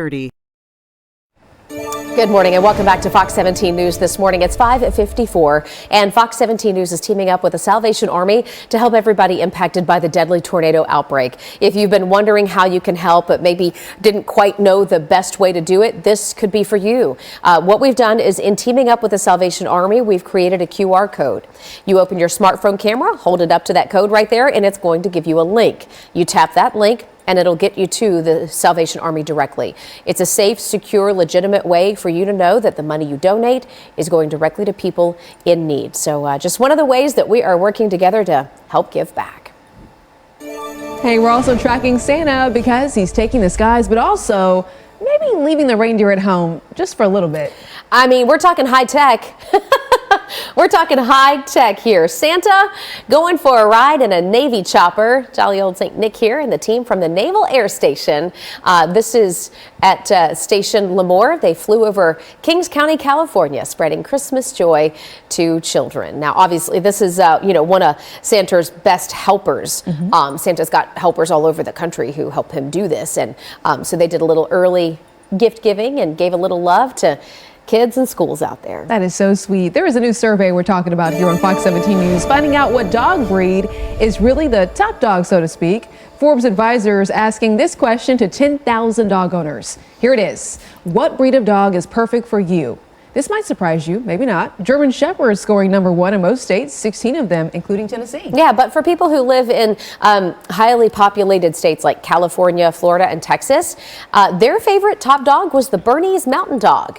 The most popular answer, though, in the survey is probably what you would imagine. It's that there's no really breed in particular that's the best. It just depends on what you're looking for. And I know a lot of folks are waking up this morning and saying shelter dogs are the best breed, right? So that we can adopt and not shop and get some of those sweet little shelter pets into their forever home. So we love our pups around here, that's for sure, Brett.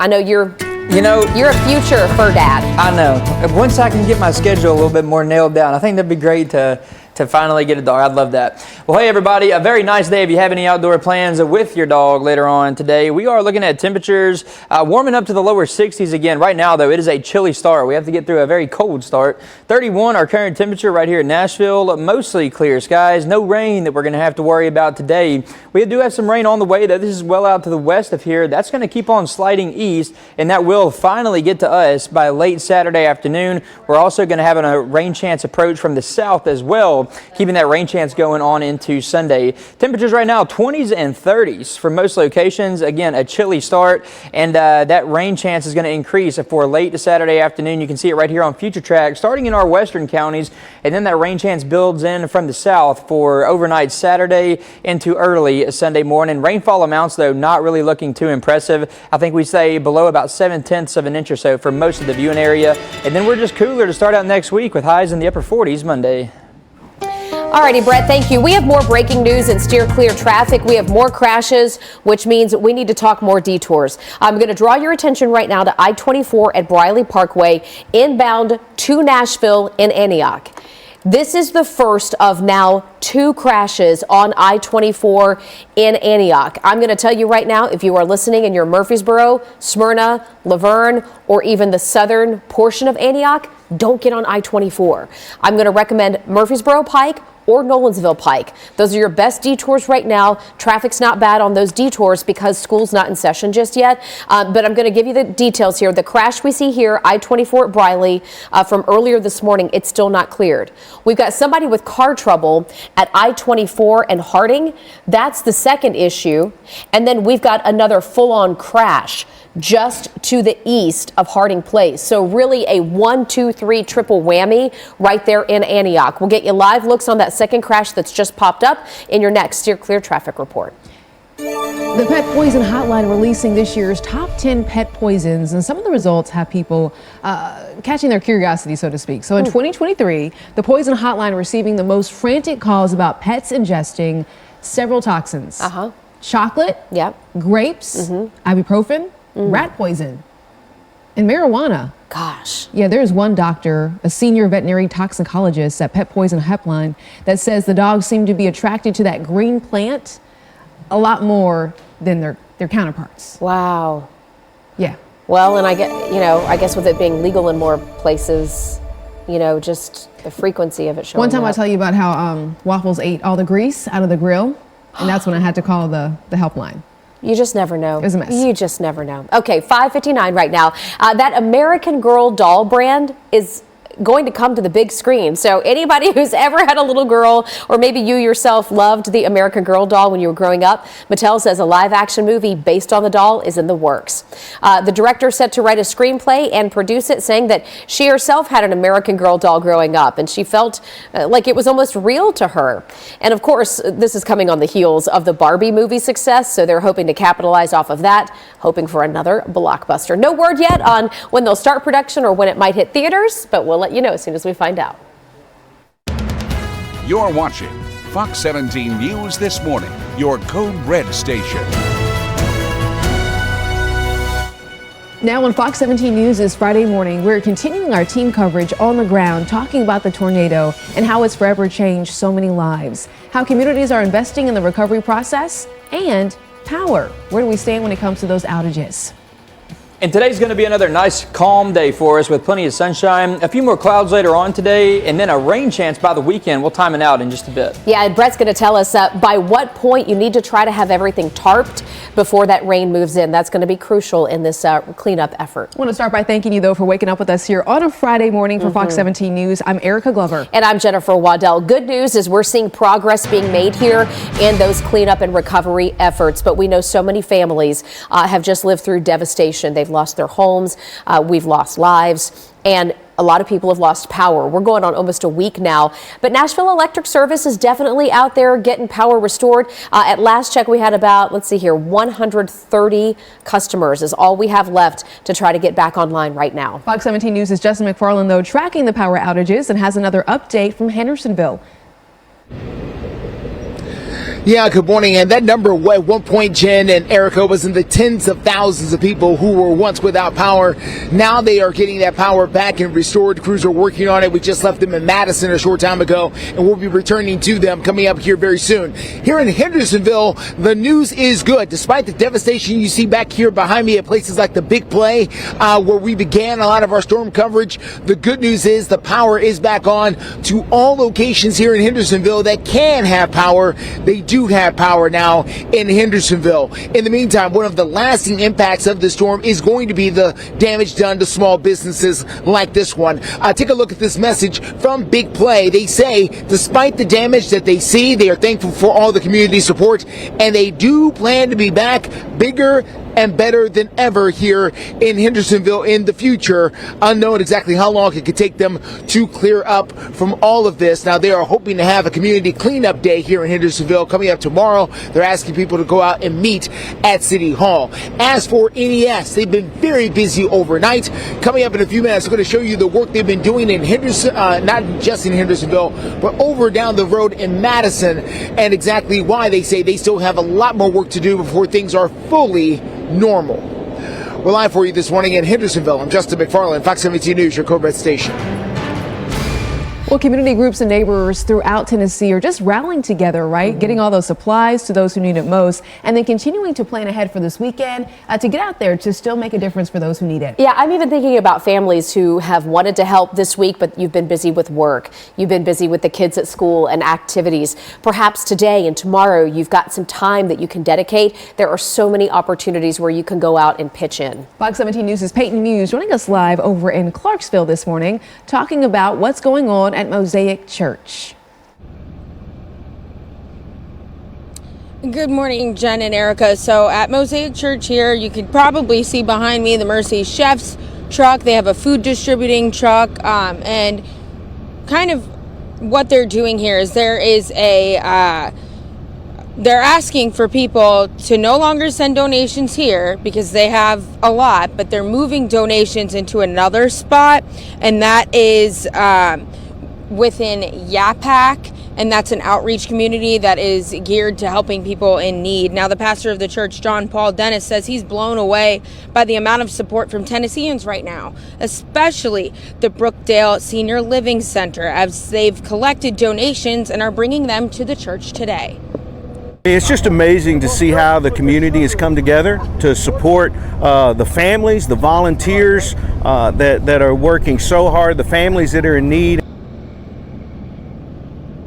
And he says it's going to help with what they already have. The more supplies and the more goods, the merrier. Now the church is asking people to bring donations again to Yapak Outreach moving forward. For now, reporting live in Clarksville, I'm Peyton Muse with Fox 17 News, your Code Red station.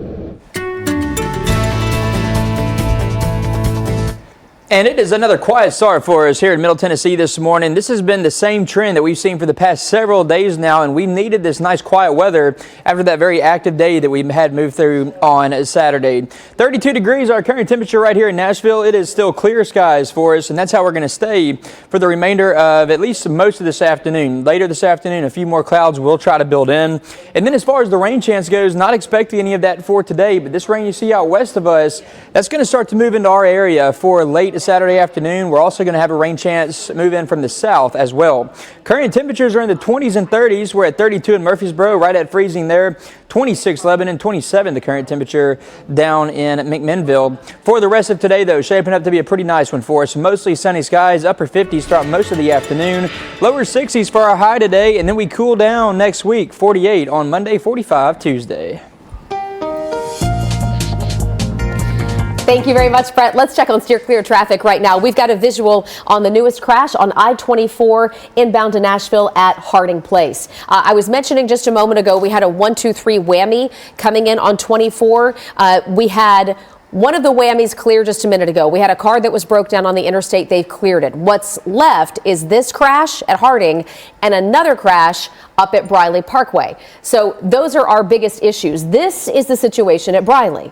Now, this is one that's been with us since the 4 o'clock hour. All right. So this crash, I-24 at Briley, and then this crash, I-24 at Harding, both inbound. Best detours right now, Murfreesboro Pike and Nolensville Pike. If I were you and you live in Laverne, Smyrna, or Murfreesboro, get off the interstate early and take those 2 detours to get into Nashville.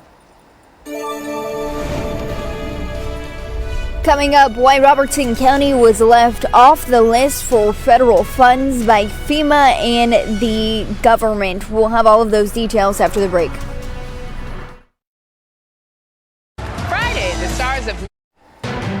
At 6:09 here on Fox 17 News this Friday morning, we are continuing our coverage talking about Robertson County that was left off the list for the federal funding in Middle Tennessee after all of the tornado damage on Saturday. So folks are asking, why is that the case? Right. Well, we're working to find out with Fox 17 News' Kylie Walker.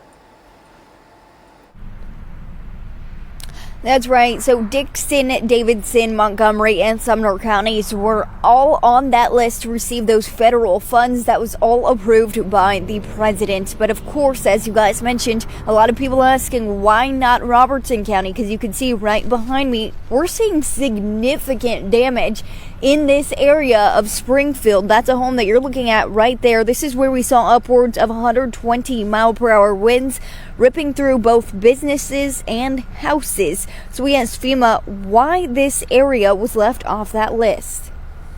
Sure, and that's part of the damage assessment process. You know, we've got folks in the field that are working hand in hand with the state to do these damage assessments in these communities, and it's just a step-by-step process. So they'll get there, they just have potentially. Now, if you were in those approved areas, those counties that we mentioned in the beginning, you can apply for some of those funds through the FEMA app or through the 1-800 number that they have. And lastly, through that website that you're seeing right there on your screen. Now, coming up in the next half hour, we're going to hear more from FEMA officials and how they are protecting these federal dollars and watching out for scammers. For now, live in Springfield, Kylie Walker, Fox 17 News, your Code Red station.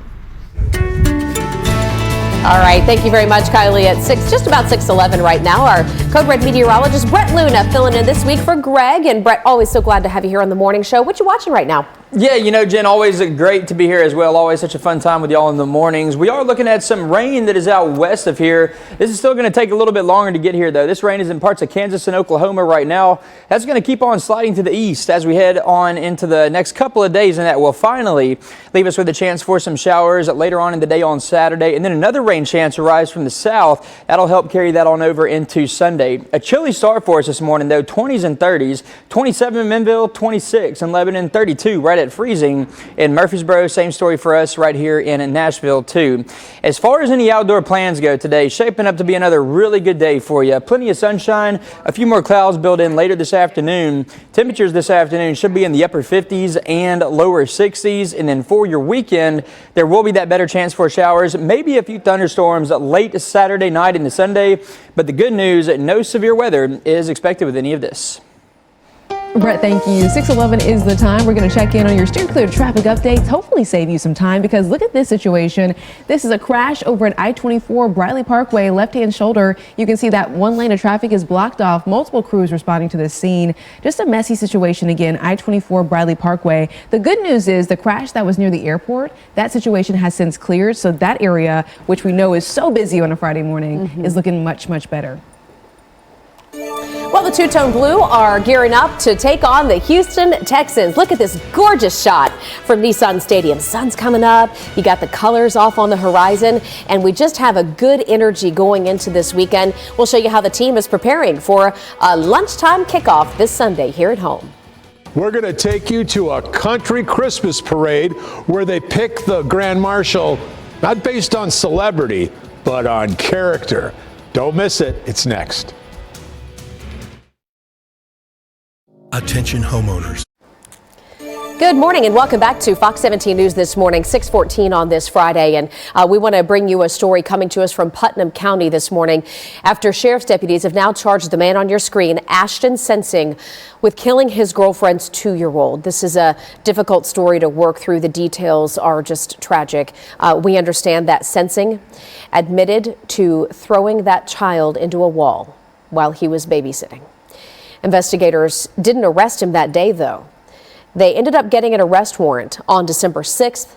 They would spend the last week or so trying to find him, which they have now done. So he's in custody and facing those charges. Switching gears this morning to some more positive and encouraging headlines. There's just nothing like a small town Christmas parade. I got to see that firsthand at the Springfield Christmas parade a couple of weeks ago.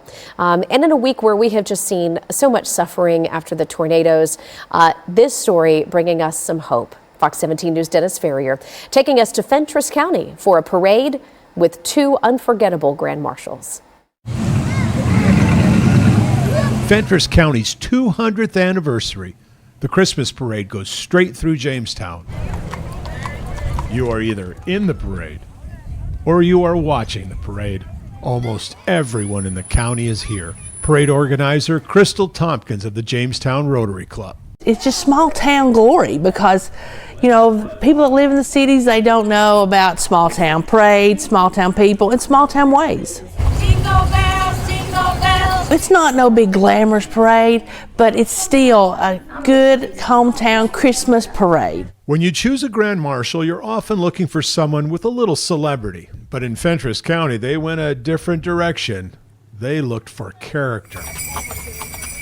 That's how 108-year-old Minnie Cooper and her 101-year-old sister Clara Hines ended up bundled up in the Grand Marshal's horse-drawn buggy. Who better to pick than the stone and the rock of our community that's been here 101 years and 108. They are full of history, they're full of knowledge, they have lived in this county all of their life. Why would we not pick them? They are just the representation of our county. In Fentress County, that means a hard scrabble life full of earned joy. I've had a hard life. Worked hard all my life, and yet take care of myself. But I've had a good life. A lot of good memories. Her 108-year-old sister had a harder life. Yes. Their mom died in 1930 when Minnie was only 15. She was the oldest, so she took care of all 8 kids while her dad scrounged for work in the Great Depression. She can't remember not having mouths to feed. I was 18 years old when I got married, and in about 2 years, I had this thing right here. Her 88-year-old daughter helped us with the interview. Miss Minnie really got excited when we talked about her first home. Was it exciting to have your own home? Yeah. Oh, when I moved in that old thing, I could have hollered you because you had been to Jamestown. Because I wouldn't have to move no more. I didn't want to have to move no more. Yeah, amen. So I'm still there. Still there and still here. Still smiling. Still remembering. Still loving. Her sister, Miss Clara, seems to always have a smile on her face. It seems that hard life was pretty darn good. It's me to be honest and truthful and work and support myself and not expect the government is to reach me all the time. But I appreciate everything the government does for me. I couldn't live if I didn't draw a little check right now. I've had a good life. Miss Clara told me it's good being poor because poor people need God more than rich people. A little country wisdom from a wonderful lady. I'm Dennis Ferrier, Fox 17 News, your Code Red station. Well, Brett and I are over here in a puddle. That's a great story. I Oh love my that. gosh. Yeah, that was so good. You know, that is just, that's like the heart. That gets to the heart of people, and especially Middle Tennessee here, and the values and what we're all about, and just Totally agree with you. That sums it up right there. How inspiring too, you know? I know. I like it. Dennis coming through yet again. He always comes through. He knocks it out of the park with these stories. I love It's so good. All right. Okay. How are things shaping up weather-wise here for a Friday? You know, today's pretty good. If you have any outdoor plans, no rain, plenty of sunshine for us. But then by the weekend, we are going to start to increase that rain chance. We'll get into all that here in just a second. But I want to show you this live look over Broadway. A nice shot this morning. The sunrise, you can see it coming up there in the background too. But calm here in Nashville, and chilly too. 32 degrees. We are right at freezing in Nashville. Clear skies, and we're going to stay clear as we head through the rest of the day. Maybe a few more clouds late this afternoon. No rain though. We need to wait on this line that's way back out west of here to arrive. That's in Kansas and Oklahoma right now. That'll keep on pushing our direction, leave us with a chance for some showers by later Saturday afternoon. Another system moving up from the south will keep that rain chance going off and on into parts of Sunday too. 20s and 30s our current temperatures. 27 in McMinnville, 32 in Murfreesboro, right at freezing there. But again, mostly upper 20s and lower 30s. As far as that rain chance goes for us for this weekend, that rain chance will start to increase for our western counties Saturday afternoon. Overnight Saturday into Sunday, we're still looking at more showers moving through, maybe a couple of thunderstorms. No severe weather threat though with this that's moving through for the weekend. So at least that is a little bit of good news for us. Rainfall amounts are generally going to be about 7/10 of an inch or less. Not expecting this to be a big soaking rainfall that we get. And then as we head on into early next week, we are going to get cooler with high temperatures in the upper 40s Monday, mid 40s on Tuesday. Alrighty, Brett, thank you very much. Do appreciate you. Let's check your clear traffic. I want to begin by giving you the all clear across Middle Tennessee, with the exception of two places. The two places we're showing you now, I-24 coming into Nashville from southeast of town. The rest of your commute is fine. All right, so no matter where else you're waking up, you're good. We still have what looks like now, unfortunately, an all stop on I-24 at Briley Parkway.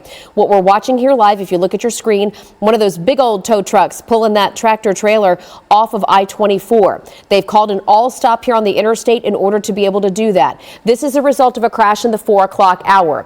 I've been telling you all morning, if you live southeast of Nashville, don't get on I-24 because we've had two crashes. The other one was here at Harding. You could take Murfreesboro Pike or Nolensville Pike as your good detours.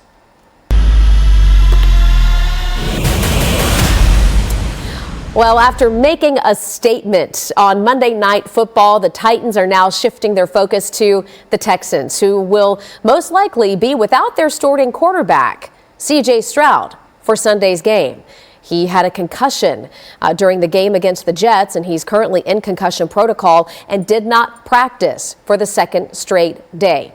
Davis Mills is the backup for the Texans and could get his first start since Week 18 of last season. So, Titans are coming off big energy from Monday night and perhaps going to have to take advantage of a weakness on the other side. We were curious. The Titans, we know, are going to be rocking their throwback jerseys, those Oilers jerseys against the Texans this Sunday. Do you like them? How do you feel about those Titans throwback Oilers jerseys? So far this morning in our online poll, 74% of you say, yep, you love them. You've got time to vote. If you head on over to twitter.com, search Fox Nashville, you'll find our poll where you can take part right now. Parents are supposed to protect you, love you, and take care of you. Parents in the mid-state are now charged with beating their child, reportedly for his Christian beliefs. We'll tell you what police say happened in minutes.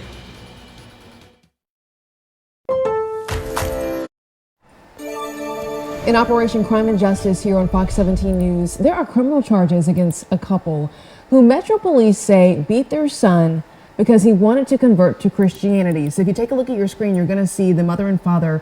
They're on the middle of this image here. Yes, so here's what we know. Police got a call to check on this teenage boy and found lumps on his face. They took him to the hospital for treatment. The people you see here on your screen are the mom, the dad, and another son. The mom is in the middle. That's Rawa Kawaji. The father is on the left. That's Nick Kadam. And then another son, John Kadam. All of them All of these family members have now been arrested and charged with assault and bodily injury. We're told the teenage boy who was the victim in this case is safe and is currently staying with a foster family. As we learn more about the story, we'll keep you posted on air and online at fox17.com. Metro Police are also searching for 2 teenage boys who they say stole a woman's car in a Charlotte Pike parking garage at Knife Point. And the boys are just 15 and 16 years old. Police arresting a 12-year-old who they say also was part of this bad situation. Police say the boys jumped a fence over the Natchez Trace Academy. That is a residential treatment facility in Waverly before ultimately police say stealing a car and making it all the way to Nashville. Goodness gracious. All right, 6:26 is your time right now. Brett stepped out for just a moment and he left us the cliff notes on your weekend forecast. So let's get into it right now. We've got showers that are going to start tomorrow evening. We've got a 50% chance of rain, high of 60 degrees on your Saturday.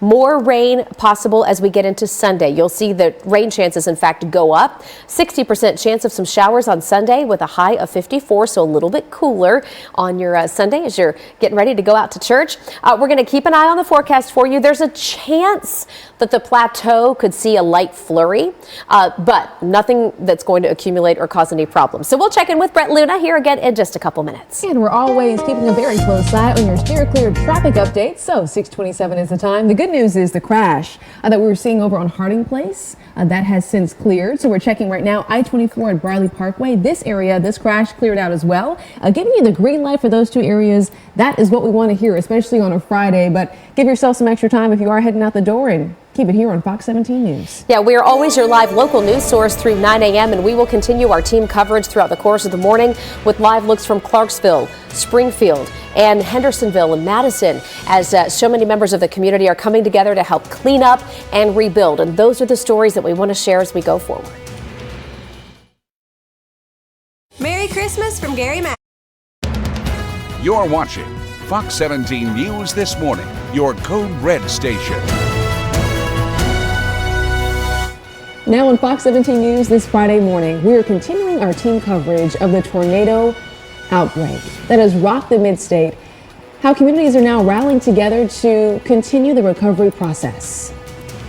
And right now, a couple different live looks as we kick off your Friday morning. Happy Friday to you. Nice clear skies. It's a crisp morning in the 30s. As we take a couple of different live looks here, just a reminder, we've got a lot of work on Lower Broadway, especially as you get down to the riverfront. So heads up there if you're going downtown. And we've got all looks at your traffic, your weather, and the rest of your news headlines here in moments. Right now, though, I want to start by saying thank you by giving you another shot in our steer clear traffic update. We'll continue monitoring anything that pops up on our smart cameras. But yeah, thanks for waking up with us here on Fox 17 News for a Friday morning. I'm Erica Glover. I'm Jennifer Waddell. We're your live local news source through 9 a.m. Let's get started right now with headlines this 6:30 half hour with community groups and neighbors who continue to show up and show out for neighbors who are struggling in so many communities. You've been collecting supplies. You've been donating food. You've been bringing the chainsaws and the pickups to haul off the trash. And those are the stories that we really want to dive into and share with you here on this Friday morning. And the volunteering will continue this weekend. So right now, Fox 17 News' Peyton Muse joining us live in Clarksville. Mosaic Church is right behind her there. Good morning, Peyton.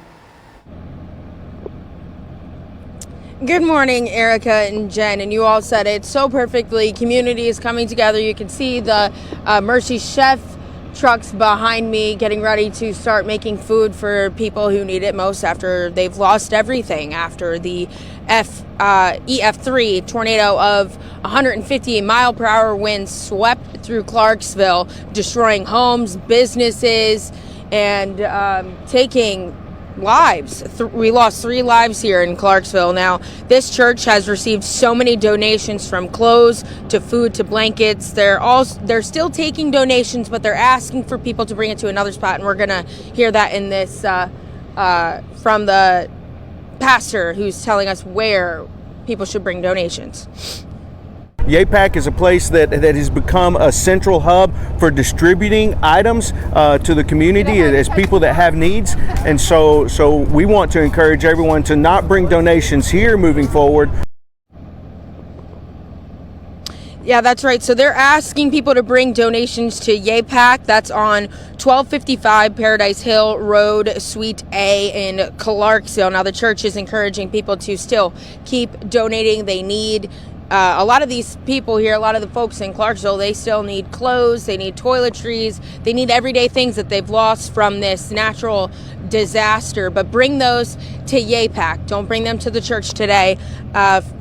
On our website at fox17.com, we have a list of ways that you can help other areas throughout Middle Tennessee. Just head over to fox17.com. Reporting live for now in Clarksville, I'm Peyton Muse with Fox 17 News, your Code Red station. Some good information there, Peyton. Thank you so much. There are families in the mid-state who have spent almost a week. Imagine that with those chilly temperatures without electricity. Nashville Electric Service has been working 24/7, along with a ton of contractors that have come in from other states to get everything back up and running. And Fox 17 News' Justin McFarland sharing that part of the story here this morning, joining us live right now in Madison. Yeah, good morning. We're here in Madison along Pierce Road. And let me tell you, this area was buzzing with utility trucks this time yesterday, and we're seeing some of their handiwork left behind. I'm not sure what this is or what this does, but one thing is for sure, it was not laying on the ground a week ago at a train yard here in Madison. Neither was this utility pole here, this metal aluminum pole right here that was at one point towering in the air, now laying on the ground as a result of those strong winds that came flying through this area. Madison has had most of its power restored. NESS, there's still around 130 customers that still do not have power, but everybody else has been turned back on. Overnight, they've been digging holes to put large poles in. They were replacing poles up and down this particular road, like Pierce Road just yesterday, with lots and lots of brand new utility work that they've been installing here throughout the week. In total, 185 or 87 poles had to be replaced as a result of this storm. But again, their goal was to get the power back on by Friday, and it seems like they have accomplished that, at least for the most part. There's still lots and lots of cleanup to do. We're going to explain more about that coming up here in the next few minutes. For now, we're live in Madison. I'm Justin McFarland, Fox 17 News, your Corvette station. Unfortunately, just like we've been talking over the past several days now, it has been nice and calm weather for all the recovery from that tornado, getting all that debris cleaned up, helping out with the power crews, getting those lines up and everything. Right now, I'm not seeing much activity on Broadway, but it is a nice shot, a cool sunrise right here in the background. And we're going to see plenty of sunshine as we head through the rest of the day, too. A few more clouds built in later on this afternoon. 32 right now in Nashville. We are clear right now, and it's going to stay clear for a lot of today. No rainforest just yet, but that rain chance is on the way. I'll be talking about when that rain gets here and also how much you might expect in just a little bit. Want to show you the 7-day forecast though really fast too, if it's going to come up for me. So here we go. Upper 40s for us on Monday, mid 40s, the high temperature on Tuesday. Right now, it's time for another look at your Steer Clear traffic update at 6:36. The good news is the crash at Briley and Harding, both of those crashes have cleared, but you're now seeing a little bit of a backup, a brake check right here, I-24 Bell Road. So detour for I-24 inbound to Nashville. You can take Murfreesboro Pike or Nolensville Pike. And do keep in mind, please, that the backup for I-24 is now all the way to Laverne. So you're going to want to give those detours or take those detours and give yourself some more time.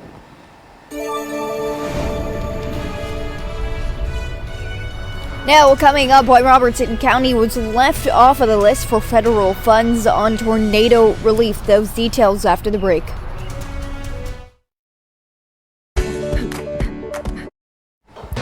Good morning and welcome into Fox 17 News this morning. We're your live local news source through 9 a.m. and we continue to share the stories of recovery and rebuilding in our communities after the deadly tornadoes of last weekend. And we're focusing our attention now on Robertson County.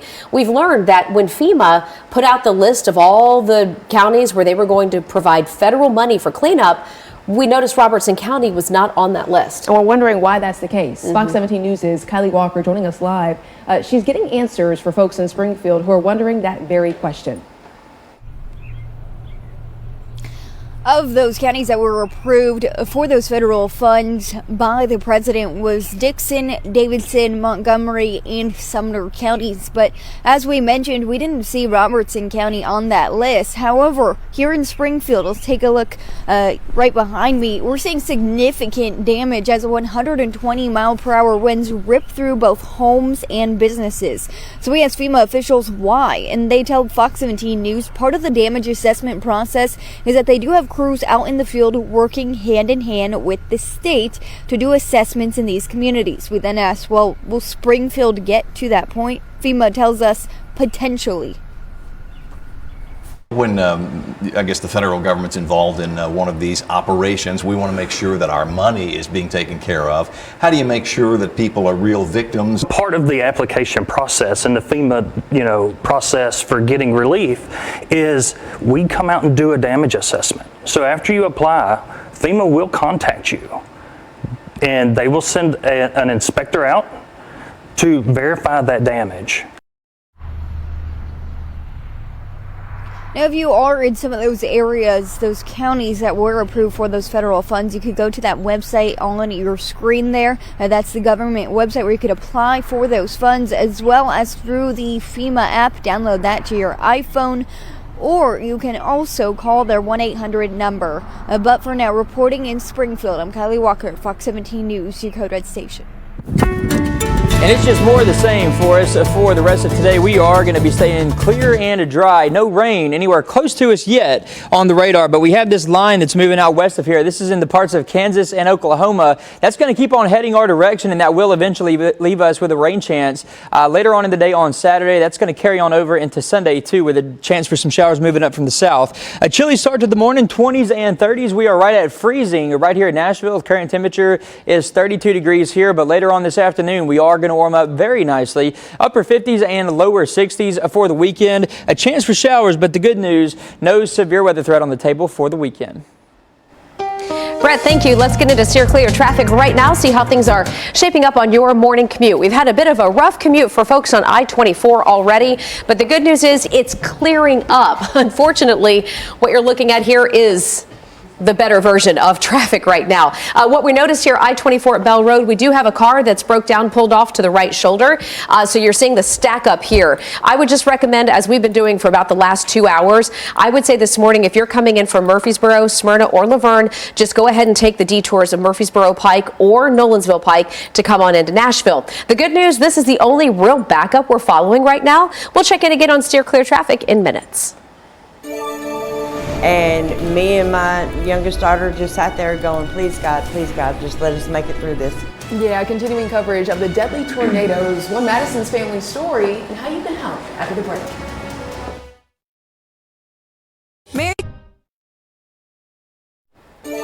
Hey there, 6:45 is the time. There is a big announcement from TDOT that is on the way. They're planning to release more information about the distribution of funds from the Transportation Modernization Act. Yeah, Governor Bill Lee signed the legislation. This happened back in April. We told you about that here on Fox 17 News. This bill does include a $3 billion investment, billion, in critical transportation projects across the state. It includes widening rural interstates and major urban construction projects. We're going to have so much more details from TDOT's announcement starting Monday. Don't miss it. It's happening right here on Fox 17 News. And just the guys, I'm sorry, it's all gone now. Just so many heartbreaking stories that we're sharing, and now we know 7 tornadoes touched down Saturday. 3 of those deaths happened in Madison after an EF2 tornado touched down in that area.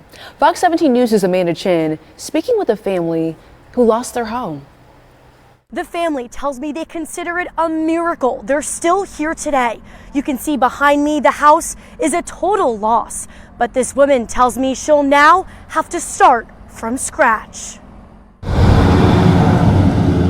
I'm gonna have to take the loss and try and move on. I mean, that's all I can do.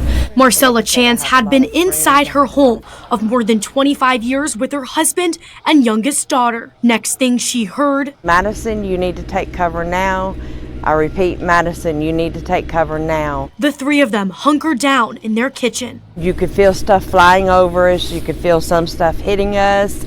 And me and my youngest daughter just sat there going, please God, just let us make it through this. Thankfully, they were all okay. When they say it sounds like a freight train, it sounds worse than a freight train in my opinion.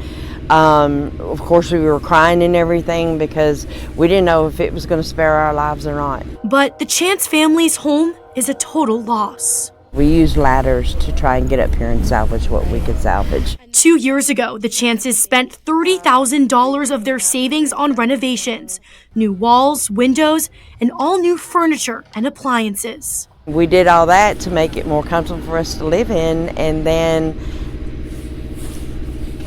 the guys I'm sorry, it's all gone now. All the work that we put into it's gone now. And like I said, there's so much personal stuff in there that I had from family and my grandmother and everything that it's gone. While their insurance company is assessing the damage, Raised 3 kids in this house, and there's a lot of memories there. she couldn't afford insurance on the items inside her home. But Chance's daughter says her mom and dad never ask for help. And it's very hard for me to accept things. And my sisters keep saying, you have to right now. It's just the way life is. You have to. Chance's daughters have also started a GoFundMe page to help the family while they rebuild. If you would like to donate, we have that link on our website at fox17.com. Amanda, thank you so much. There are 10 days until Christmas, and I know a lot of folks are asking, crazy. hey, do you know the forecast just yet? You know, I haven't even really looked that far out.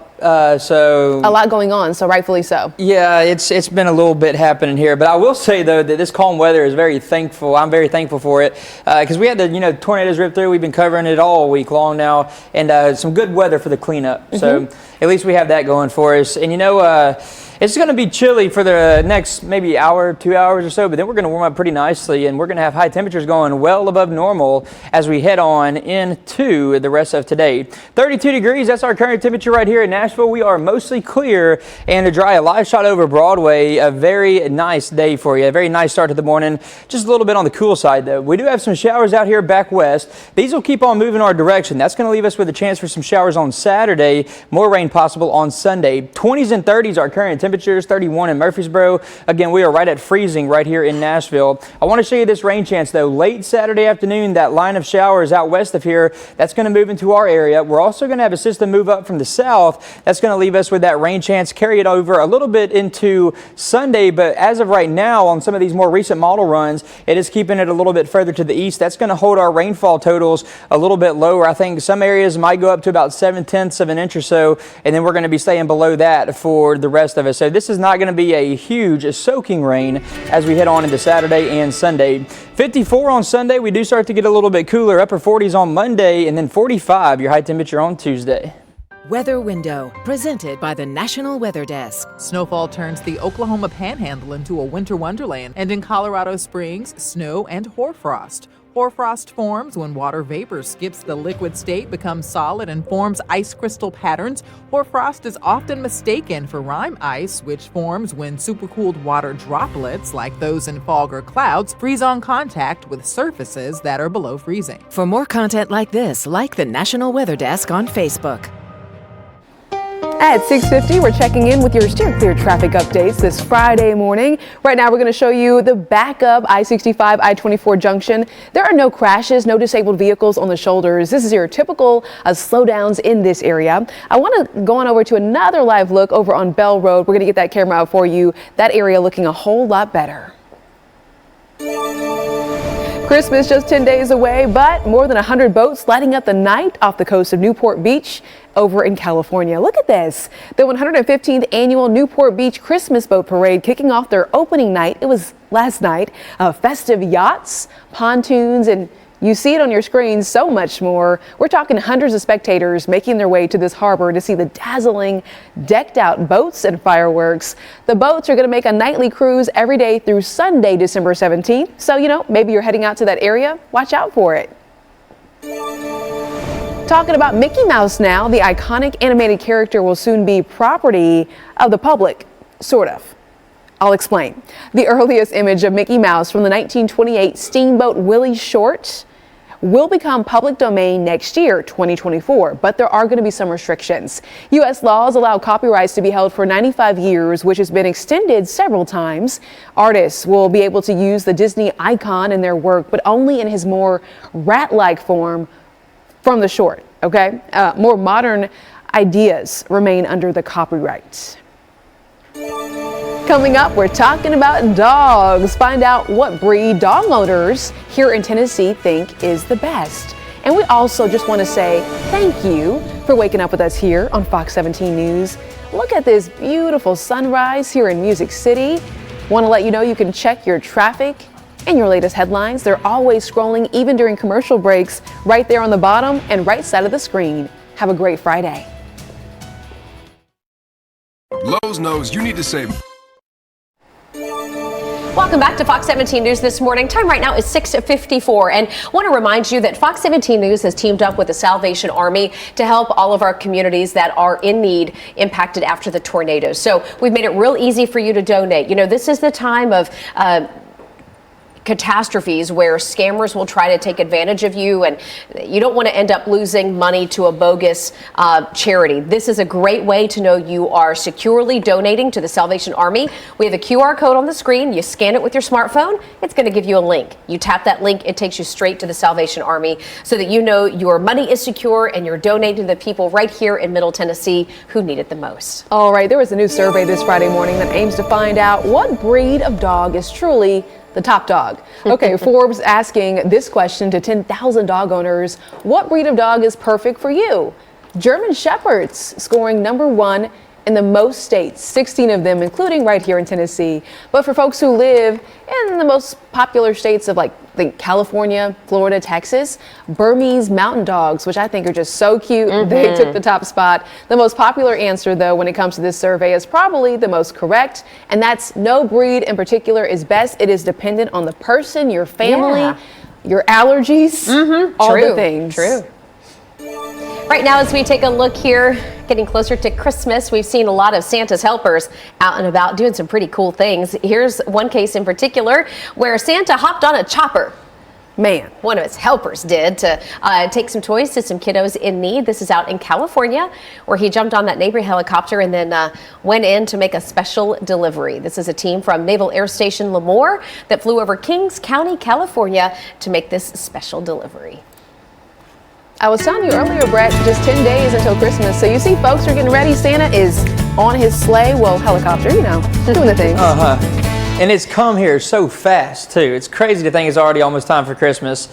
Today is not going to feel anything like a winter day here. 61 degrees. The forecast high temperature for today. Average high temperature is 52, so we are going to be well above that. Overall, today should be shaping up to be a really good day for us. Tomorrow is going to be pretty warm, too. Lower 60s. By Sunday, we drop down a little bit to the mid-50s. Then we're in the upper 40s on Monday. And then by Tuesday, I think temperatures are going to keep on falling a little bit lower down into the mid-40s. As far as any rain chance goes, not expecting anything for today. Tomorrow, that changes, though. Some showers try to move in by Saturday late afternoon into the evening hours, and then that rain chance is going to carry on over into Sunday too. A 60% chance for showers on a Sunday, but these rainfall amounts aren't going to be super impressive with the systems moving through on a Saturday and Sunday. I think we stay below about 7/10 of an inch for most locations, and then beyond that, Monday, Tuesday, Wednesday, and Thursday in the next week, we are going to bring back those dry conditions into the forecast.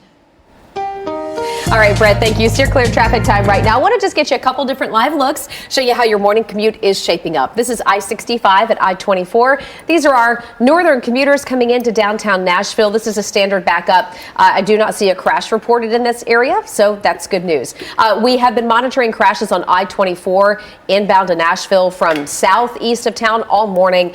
Still seeing some of the delays as a result of that. So just want to encourage you to check your detours. Best way to go. Oh, and as I say that, we have another crash on I-24. All right. So detours for that I-24 commute, Murfreesboro Pike and Nolensville Pike. I'm going to show you the newest crash here in moments. Earlier, we were talking about the best dog breed, and now we're talking about the Pet Poison Hotline releasing this year's top 10 pet poisons. And some of the results have people thinking, what? What are you talking about? Right. Do you know what's toxic to your pets?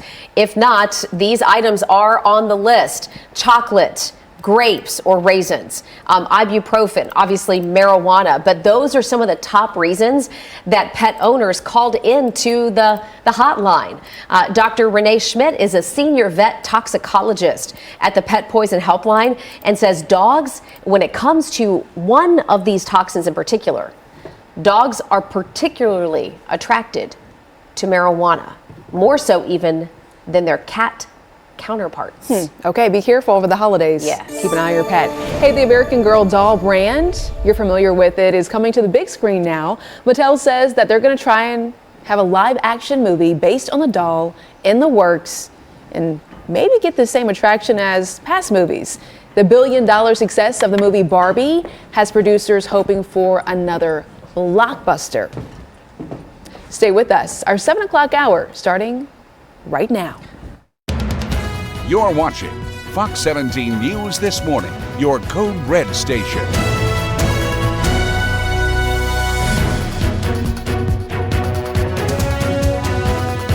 It is just about 7 o'clock right now on Fox 17 News This Morning, December 9th, a devastating day here in Middle Tennessee. In the aftermath of the deadly tornado outbreak this morning, Fox 17 News is tracking the cleanup efforts as our communities are standing together to try to rebuild homes. We've got power crews out working to restore power in our neighborhoods. We've got all those live reports in minutes. And debris pickup is part of that effort happening right now in places like Madison. We're going to show you exactly what they're doing and tell you how you can help.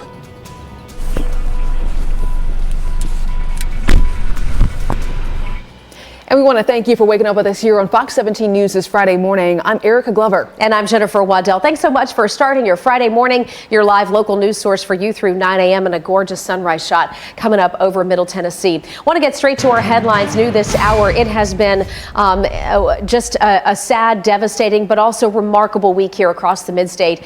As we are still in a state of emergency this morning from the deadly tornadoes, we're now seeing resilience, the stories of survival and of people coming together to help rebuild their communities. Absolutely. And Fox 17 News is your connection for tornado recovery efforts here in the mid-state. Here are this morning's top headlines. The death toll remaining at 6. 2 shelters are now open in Clarksville and 1 in Madison, also Dickson. The Madison shelter, though, has been moved to the Madison Church of Christ, and the number of confirmed tornadoes is now up to 7. We have team coverage this morning as we continue to bring you the stories here. Some of the families in the mid-state that have spent almost a week without power now, for example. But Nashville Electric Service and a lot of contractors are steadily working 24/7 to get everybody back up and running. And that's despite serious damage to some of our substations. Fox 17 News' Justin McFarland joining us in Madison with the very latest and their progress report there. Good morning, Justin. Yeah, good morning. So cleanup efforts here have been underway now for days, but now it is the city of Nashville who is starting to become very active with that cleanup effort. Not just NES getting the power back on, but the city of Nashville starting to clear debris.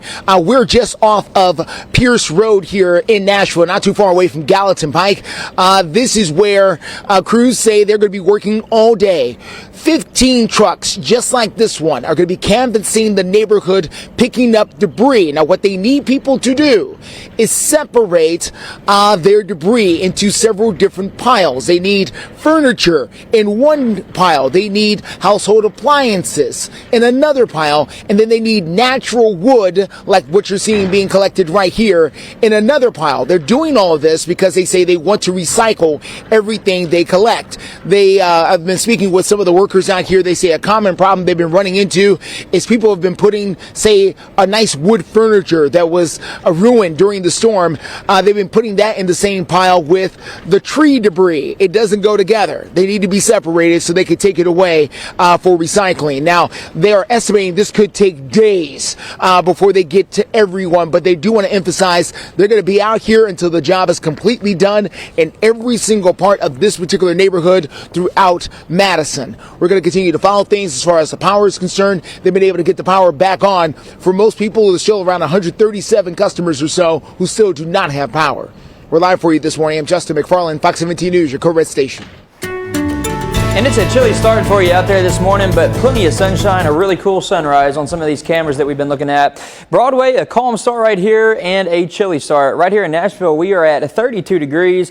Again, plenty of sunshine, and that's how we're going to stay throughout most of this afternoon, too. We are talking about rain for this weekend. This is going to play a part of it right here, this line that's way to the west of here in parts of Kansas and Oklahoma. That'll keep on moving our direction. That's going to leave us with a chance for some showers on a Saturday, and then we're going to have a system moving up from the south that's going to leave us with more of a rain chance on a Sunday. I think some of the heavier rain is going to stay to the southeast of us, though, here in Middle Tennessee. It is chilly, 20s and 30s most spots, 27 in McMinnville, 27 in Columbia, 30 degrees right now in Gallatin. Clarksville coming in at 30, just a degree higher than that up there in Hopkinsville.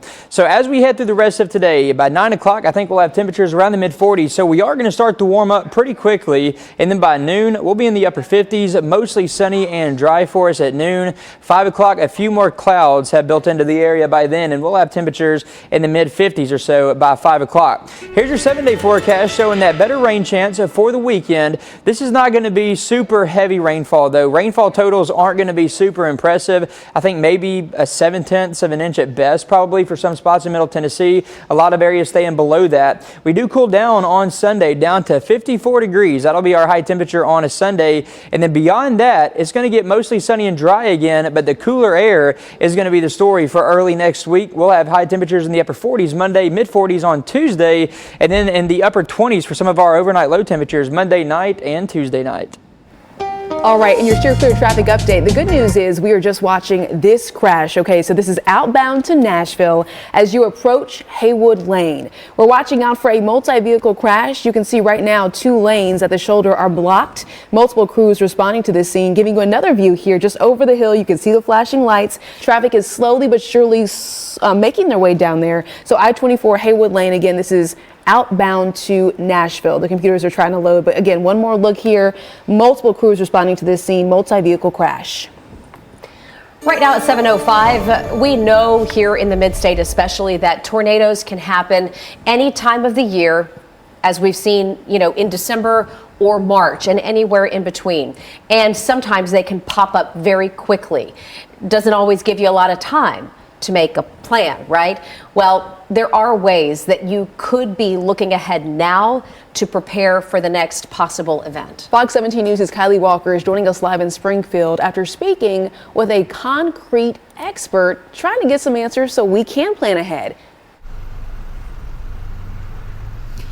All areas that have been surveyed thus far in Middle Tennessee saw 90-mile-per-hour winds or above. Now here in Springfield, that was an EF2 tornado with upwards of 120-mile-per-hour winds. So you could just see right behind me, that's a home. All of the destruction that really happens here in this area with those winds taking down all of that brick that you see there on the ground.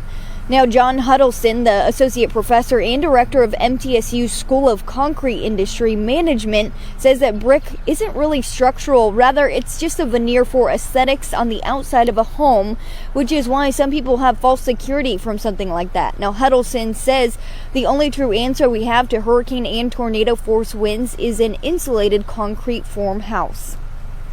The picture behind me is actually a pretty famous picture in our industry. You can see there, that's from Hurricane Katrina, and that's the one house in that area that was still left over. So it withstood 150 plus mile an hour winds and 22-foot storm surges, and still standing.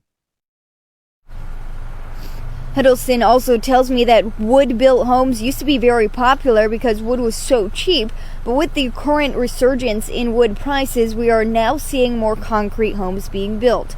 Now, Huddleston also tells me that he studied various areas where we've seen impacts, those homes from these tornadoes that struck Middle Tennessee, and he says a lot of those ones that were completely damaged were made of wood. This is why, again, he said that steel and concrete will be your best bet. For now, live in Springfield, Kylie Walker, Fox 17 News, your Code Red station.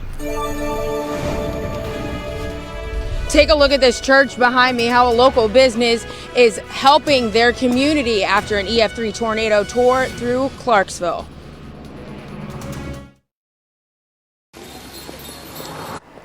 Welcome back to Fox 17 News this Friday morning. 7:10 is the time. We are now getting a look at new photos that add a better perspective at just how massive the Clarksville tornado truly was. Right behind me here, if you look on the screen, we're going to circle all of this. This is ground scarring. And I was talking to our Code Red meteorologist, Brett Luna, talking about what is this exactly and is this typical to see during a tornado? The answer, he says, is yes. That ground scarring right there implies the swirling marks that went around the ground in the area when that tornado touched down. Again, this is over in the Clarksville area. We're getting some more updates too about the severity of that storm and the folks that are going to need some help. We know 3 people ultimately lost their lives. The National Weather Service says it stayed on the ground for, get this, 43 miles. Man, that is a long path. Erica, thank you for that explanation. Standing Tennessee strong now, community groups and neighbors throughout the mid-state have all banded together. We have seen total strangers helping their neighbors at the drop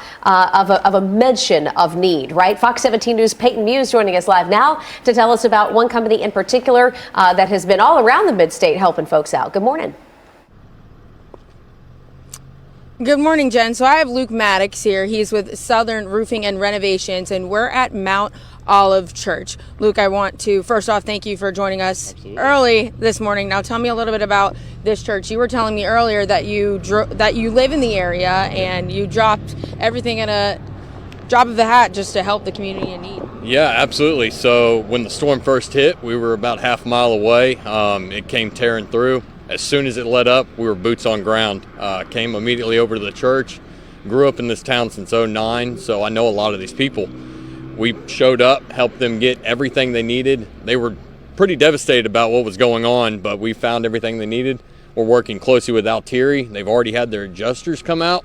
Insurance is going to get them taken care of.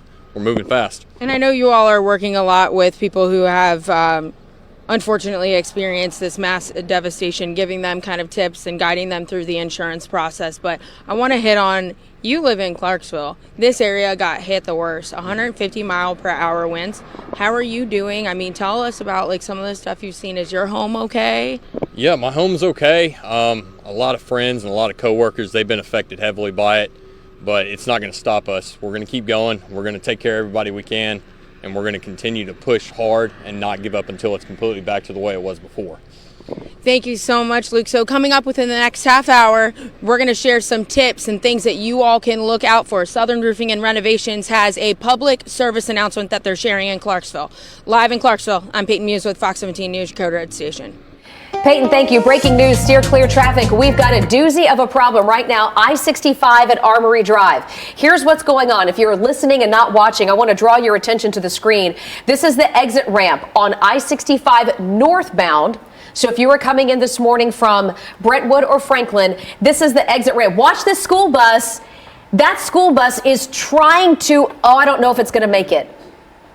Trying to squeak by a truck that is broke down on the middle of the exit ramp, hauling a tractor, some kind of heavy equipment, and the bus made it by. I don't know how it squeezed through there, but that school bus made it through. All right, and so now it is making a way for the rest of the cars behind it to also go through. Again, this is the exit ramp I-65 at Armory. Heads up, steer clear, pump the brakes. TDOT is here, but TDOT can't get in yet because of the traffic and a tractor trailer also blocking this ramp. More steer clear traffic updates in minutes.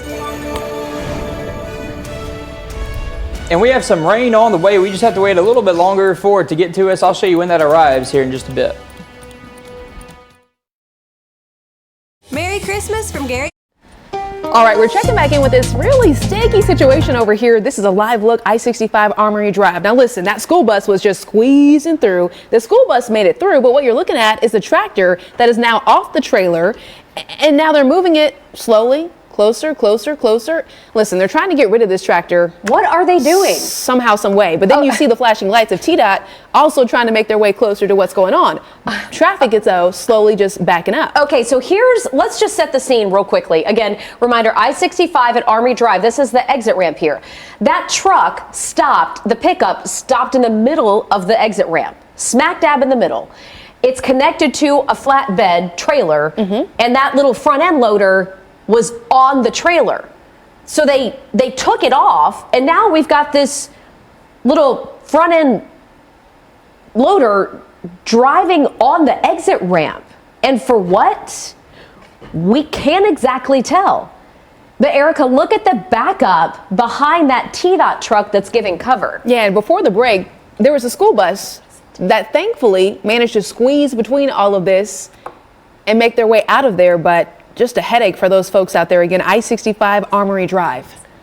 I gotta say, I've never seen anything quite like this in steer clear traffic. This is we've seen a lot over the years. We've seen a lot in Nashville.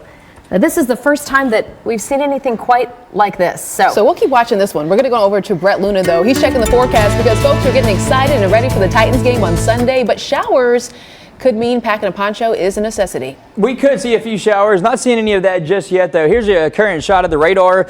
A radar loop from over the past several hours, and it is all dry right now, but we have this system out to the west of here that's going to keep on sliding our direction, and that will leave us with a better chance for showers as we head on into Saturday. Another system moving up from the south could help increase that rain chance a little bit for us on a Sunday, too. Temperatures right now pretty chilly. We're in the upper 20s and lower 30s for a lot of spots.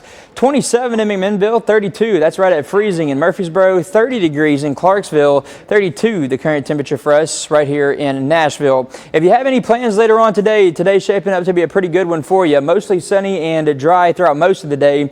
Late this afternoon into the evening, some more clouds start to build into the area, but still no rain chance for us today. Temperatures will be in the upper 50s and lower 60s. And then by the time we hit the weekend, that rain chance does start to go up.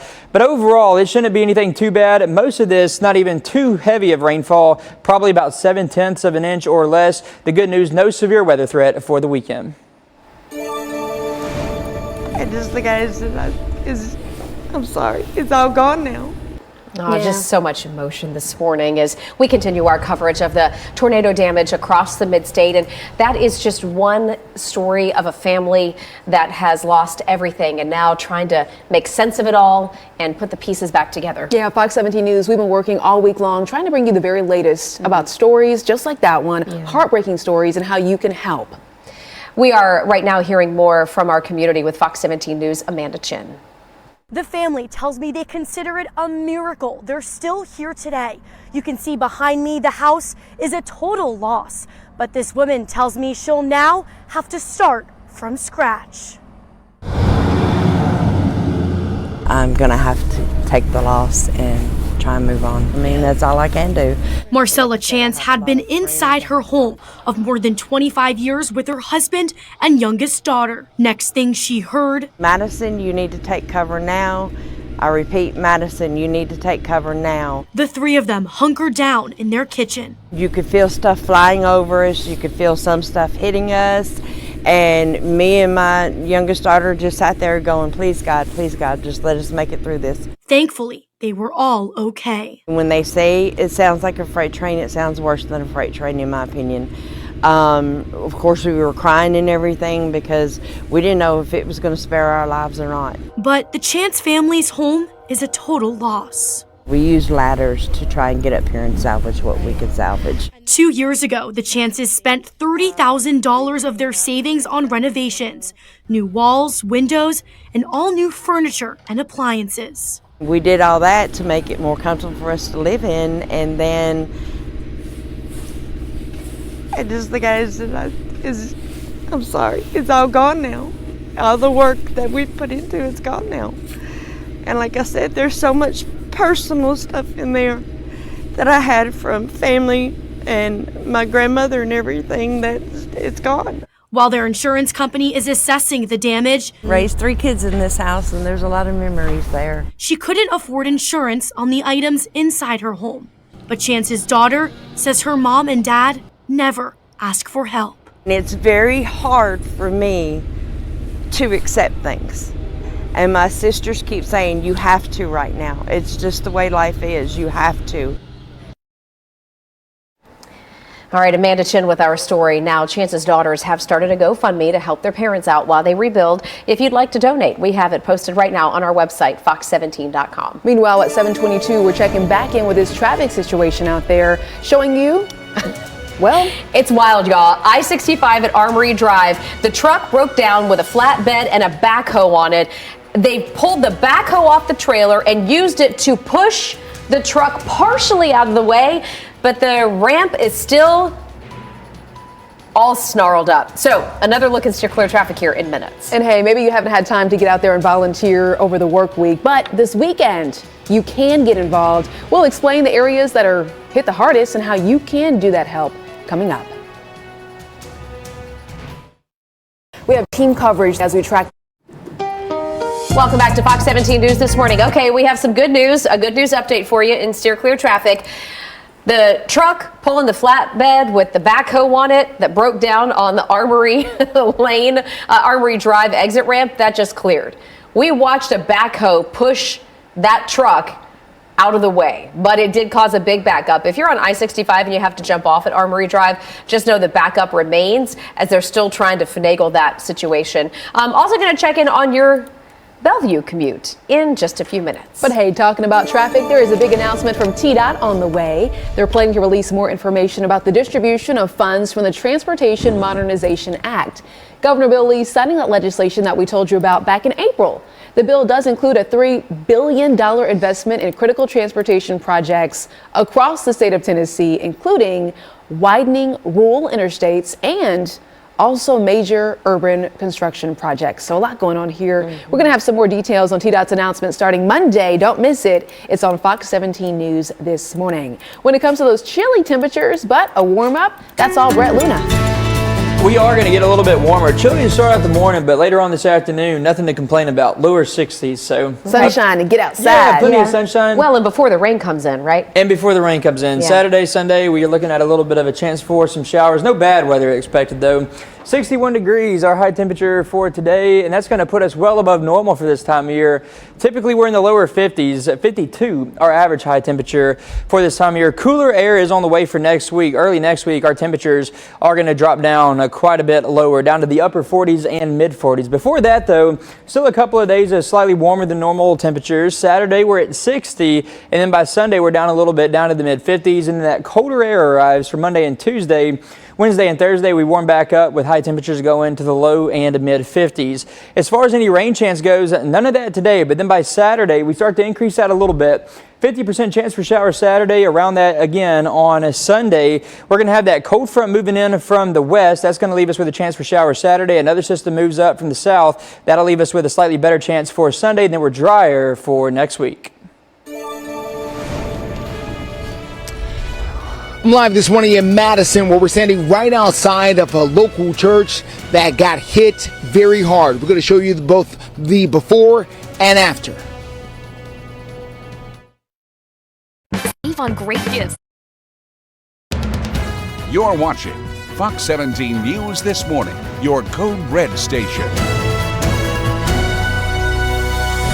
Good morning. Thank you so much for waking up with us here on Fox 17 News this Friday morning. I'm Erica Glover. And I'm Jennifer Waddell. We're glad to be your live local news source through 9 a.m. Our top headlines this half hour continue to be the stories coming out of our communities that are cleaning up, rebuilding, and for a lot of folks, finally getting back online with a power source across the mid-state. Yeah, some families dealing with those power outages for about a week now. Yeah. Nashville Electric Service says they're steadily working to get everyone back up and running despite severe damage to their electric substations. We have Fox 17 News' Justin McFarland. He's been out there showing us all the work happening this morning. He's live now with the latest on the progress.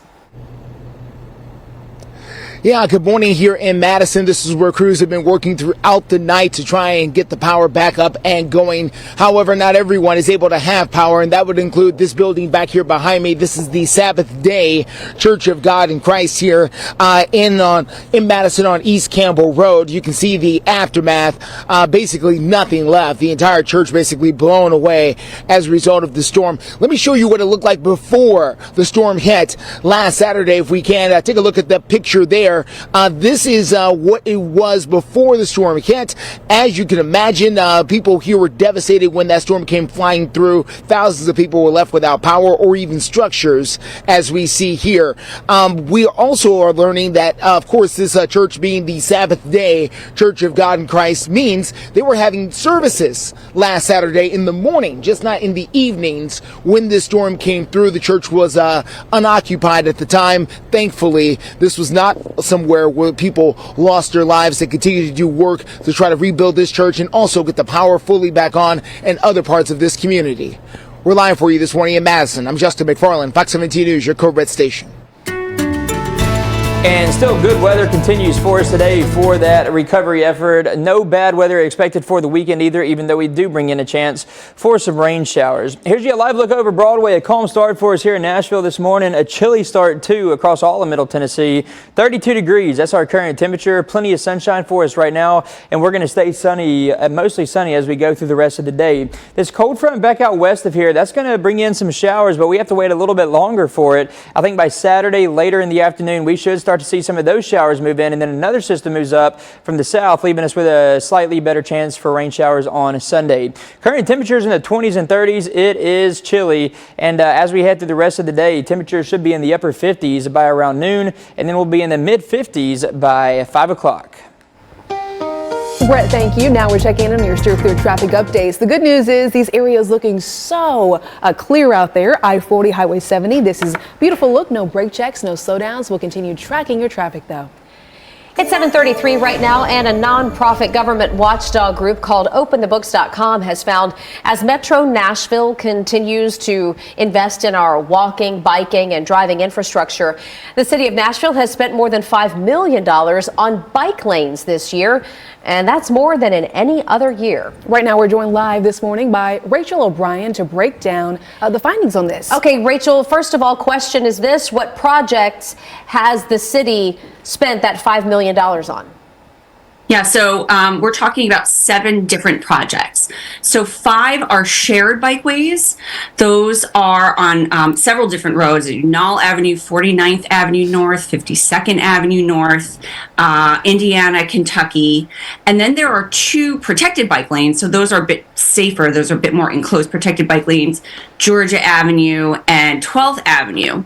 And then there's actually another $13 million in federal funding that's coming, and that's going to be used for pedestrian, bicycle, and vehicle safety improvements along Nolensville Pike. And so Metro Nashville will contribute another $3 million to that. So that's going to be a big project. You know, Rachel, I'm curious, as we approach a new year, how does this compare to past years? Because some folks say we still need some more infrastructure when it comes to that.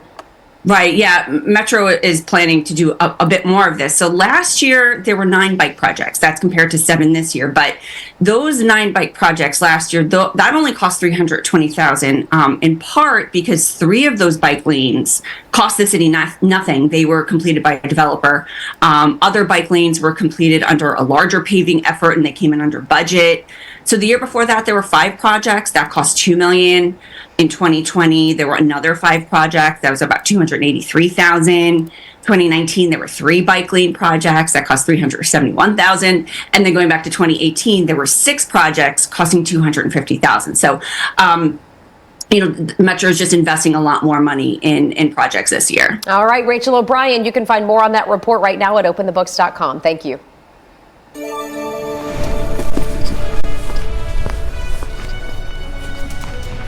Coming up, we're going to look at structural engineering of the houses that were impacted by the tornadoes. Lowe's knows same day. Tornadoes can happen with little to no warning. We know that, but having a plan can make the idea of storms just a little bit less stressful and possibly even save a life. Yeah, you know, and I think a lot of folks right now, after having experienced the tornadoes of this past weekend, are thinking, okay, what can I do now to keep my family safe, or maybe do something differently the next time this happens? And Fox 17 News' Kylie Walker joining us live this morning in Springfield, taking a look at that angle of the story. Good morning. Good morning. Now, all areas that were impacted by tornadoes throughout the mid-state saw 90-mile-per-hour winds or above. Now, here in Springfield, we saw an EF2 120-mile-per-hour winds. And if you take a look right behind me, you'll see all of that brick on the ground from this home. Now, John Huddleston, the associate professor and director of MTSU's School of Concrete Industry Management, says that brick isn't really structural. Rather, it's a veneer for aesthetics on the outside of a house, which is why some people have false security from brick. Now, Huddleston says that the only true answer we have to hurricane and tornado force winds is an insulated concrete form house. The picture behind me is actually a pretty famous picture in our industry. You can see there, that's from Hurricane Katrina, and that's the one house in that area that was still left over. So it withstood 150 plus mile an hour winds and 22-foot storm surges, and still standing. Huddleston also tells me that wood-built homes used to be very popular because wood was cheap, but with the current resurgence in wood prices, we're now seeing more concrete homes being built. Now, Huddleston also says that he studied various areas that were impacted by the most recent tornadoes. He also really took a look at Clarksville because we know that was one of the hardest hit areas. And he said that a lot of these homes were built with wood. So this is just another reason why he does say steel and concrete homes will be your best bet to withstand these tornadoes. For now, live in Springfield, Kylie Walker, Fox 17 News, your Code Red station.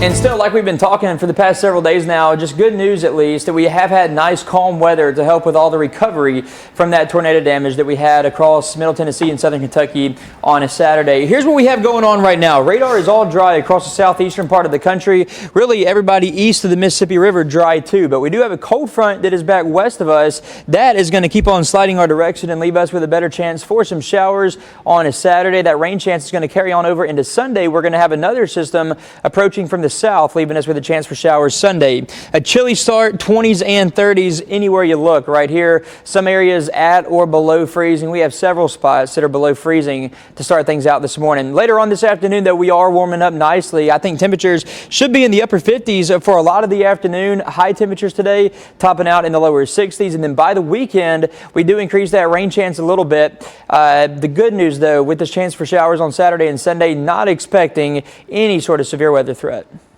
That's great news, Brent. Thank you so much. 741 right now, steer clear traffic. I've got some good news. All in all, traffic is looking much better now than it has the rest of the morning up until this point. We've really had crash after crash throughout the mid-state starting in our 4 o'clock hour. This is a little bit of a backup on Vietnam Veterans Boulevard live right now at Gallatin Pike. Yes, it's congested, but this is typical. This is just your morning commute into Nashville. No crashes on the bypass. In fact, right now, you know, I don't want to jinx anything, but we're crash free. If you missed the earlier part of the morning commute, congratulations. You missed a doozy of a morning. Things are looking good right now in steer clear traffic. We'll check back in just a few minutes. We're going to take you to a country Christmas parade where they pick the Grand Marshal, not based on celebrity, but on character. Don't miss it. It's next. Oh man, you do not want to miss Dennis's story. It's fantastic. The Two-Tone Blue are gearing up to take on the Houston Texans Sunday over at Nissan Stadium. So how is the team getting ready for kickoff? We'll explain. Attention homeowners. Hey there, 7:44 is the time. We're talking about now community groups and neighbors throughout the state of Tennessee that are now really banding together, trying to get those supplies. They're also getting the volunteers together. Right. It's never ending here. Well, it is. You know, the need is still there. Just because the tornadoes happened almost a week ago doesn't mean that, you know, all of a sudden the immediate need hasn't gone away. In fact, it's going to linger. This is something that takes weeks and months, right, to recover from. And so sharing that part of the story right now is Fox 17 News' Peyton Muse. She's joining us live in Clarksville. Good morning, Jen and Erica. So we have Luke Maddox here with Southern Roofing and Renovations, and they have a public service announcement that they want to remind people in Clarksville to be wary of certain things before they sign any paperwork. Thank you again for joining us, Luke. Absolutely. So tell me a little bit about this public service announcement and why you guys decided to do it. Yeah, so our public service announcement is basically to inform the community. There's a lot of people going to be coming in from out of town. They're not licensed, they're not insured, and they're definitely not supposed to be here. We are local and we've been here for years. We're going to provide all the licensing and everything that homeowners request. We ask that you, as a homeowner, ask your contractor before signing anything. Provide that documentation. We want to make sure that you're not being taken advantage of. And I'm glad that you brought that up because I know the FBI and even Clarksville and other counties, they've issued warnings telling people, you know, be careful, you never know who you're working with. But as somebody who works directly in this line of work, what are some of the issues or some of the things that you've seen? Like, what are some things that people should look out for? Yeah, of course. If a contractor comes up and their vehicles are basically bland, it's just a truck pulling up and they don't have any markings, you want to immediately ask them who are they and where are they from. They'll take your checks and run away. You don't want to be in that situation because then you're stuck in a situation we can't get you out of. It's going to be a lot harder at that point, so please be careful. Now, one thing I also do want to touch on, I know we touched on it a little bit before, Luke is, he lives in Clarksville. Obviously, this area got hit the hardest. 150 mile per hour winds, EF3 tornado. Were you here at that time when the tornado touched ground, or were you out and about somewhere else? So I was actually sitting at the house about half a mile up the road from ground zero, and the wind started kicking up. As soon as that passed through, we knew it hit. It was boots on ground. We got out. I was right down the street, immediately helping people get stuff covered. They were coming out, and they looked scared and lost, but Southern Roofing poured into the neighborhoods, and we got them squared away. We covered up before the next round came through. Thank you so much for joining us this morning, Luke. We really appreciate it. Reporting live in Clarksville, I'm Peyton Muse with Fox 17 News, your Code Red station. Well, there is nothing like a small town Christmas parade. And after a week of heavy news stories and devastation, this is the type of tradition that we want to really highlight. Fox 17 News' Dennis Ferrier went to Fentress County for a parade with two unforgettable grand marshals. Fentress County's 200th anniversary. The Christmas parade goes straight through Jamestown. You are either in the parade or you are watching the parade. Almost everyone in the county is here. Parade organizer Crystal Tompkins of the Jamestown Rotary Club. It's just small town glory because, you know, people that live in the cities, they don't know about small town parades, small town people, and small town ways. Jingle bells, jingle bells. It's not no big glamorous parade, but it's still a good hometown Christmas parade. When you choose a grand marshal, you're often looking for someone with a little celebrity. But in Fentress County, they went a different direction. They looked for character. That's how 108-year-old Minnie Cooper and her 101-year-old sister Clara Hines ended up bundled up in the Grand Marshal's horse-drawn buggy. Who better to pick than the stone and the rock of our community that's been here 101 years and 108. They are full of history, they're full of knowledge, they have lived in this county all of their life. Why would we not pick them? They are just the representation of our county. In Fentress County, that means a hard scrabble life full of earned joy. I've had a hard life. Worked hard all my life, and yet take care of myself. But I've had a good life. A lot of good memories. Her 108-year-old sister had a harder life. Yes. Their mom died in 1930 when Minnie was only 15. She was the oldest, so she took care of all 8 kids while her dad scrounged for work in the Great Depression. She can't remember not having mouths to feed. I was 18 years old when I got married. And in about 2 years, I had this thing right here. Her 88-year-old daughter helped us with the interview. Miss Minnie really got excited when we talked about her first home. Was it exciting to have your own home? Yeah.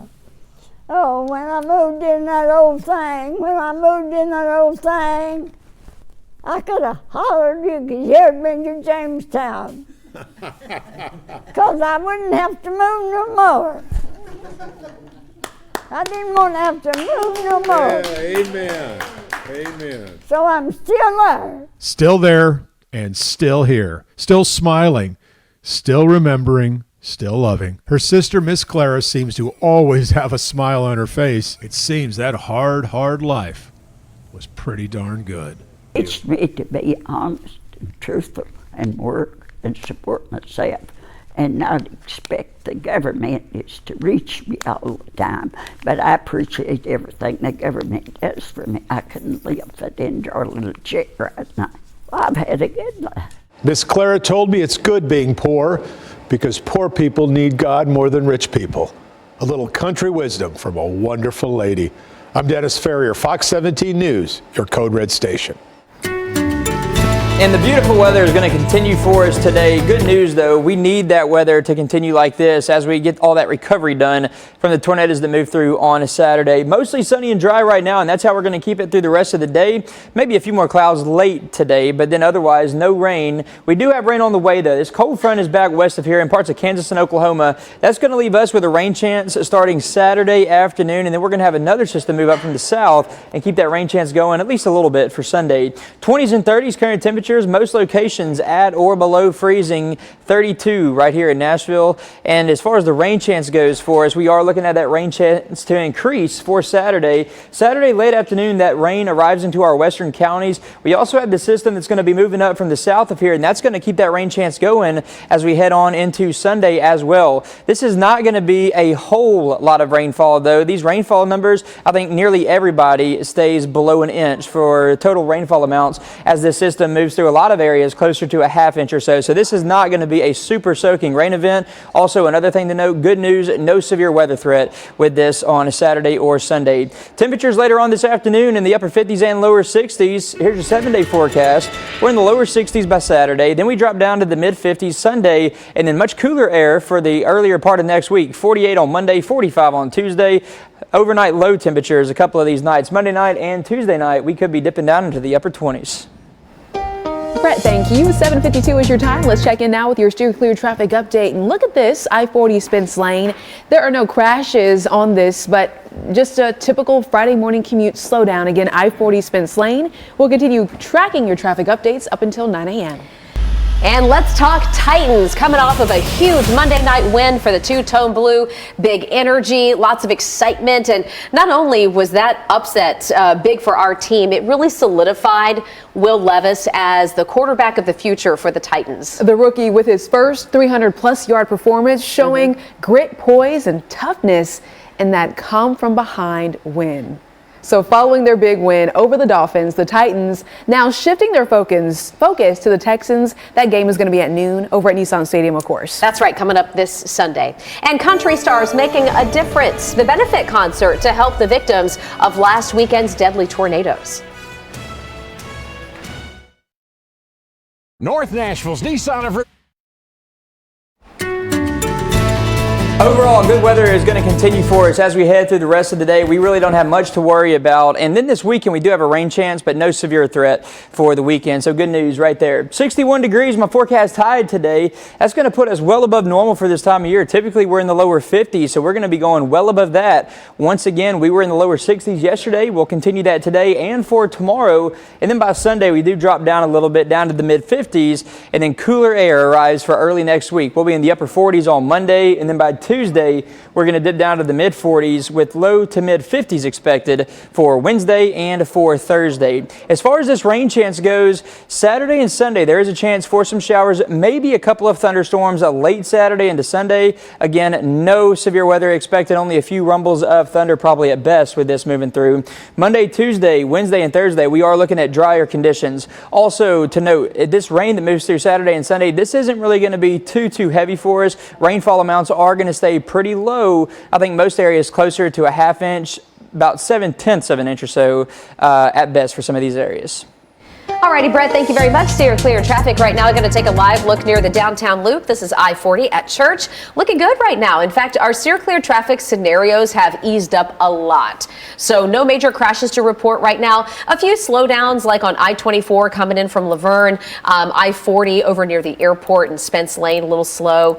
Kind of slow coming in from north of town in the usual spots, right? So those usual suspects like Jolton, Hendersonville, and Madison, they're all a little slow coming in, but no crashes. Also, by the way, this is I-40 at Church I just mentioned. Your I-40 commute from Bellevue is looking great, and so is the commute along I-65 coming up this morning from Franklin and Brentwood.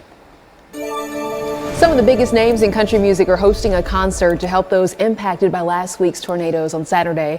Unplugged for Tennessee taking place this Sunday at Exit Inn over on Ellison Place. Headliners for the benefit concert do include Hardy, Nate Smith, Elena Springsteen, and many others. Showing you some information there on the screen.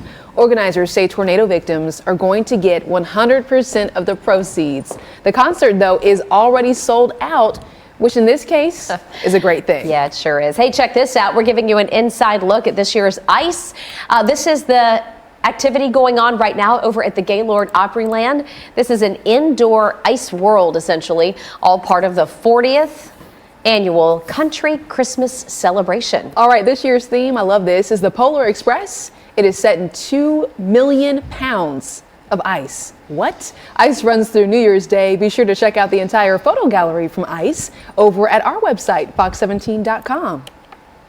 And from ice to the zoo, Zoolumination is definitely a sight to see. If you have not been just yet, it's not too late. It's over at the zoo, and this year features all new designs from over 1,000 colorful lanterns, as well as Chinese acrobats, animal friends, food, drinks, all of that.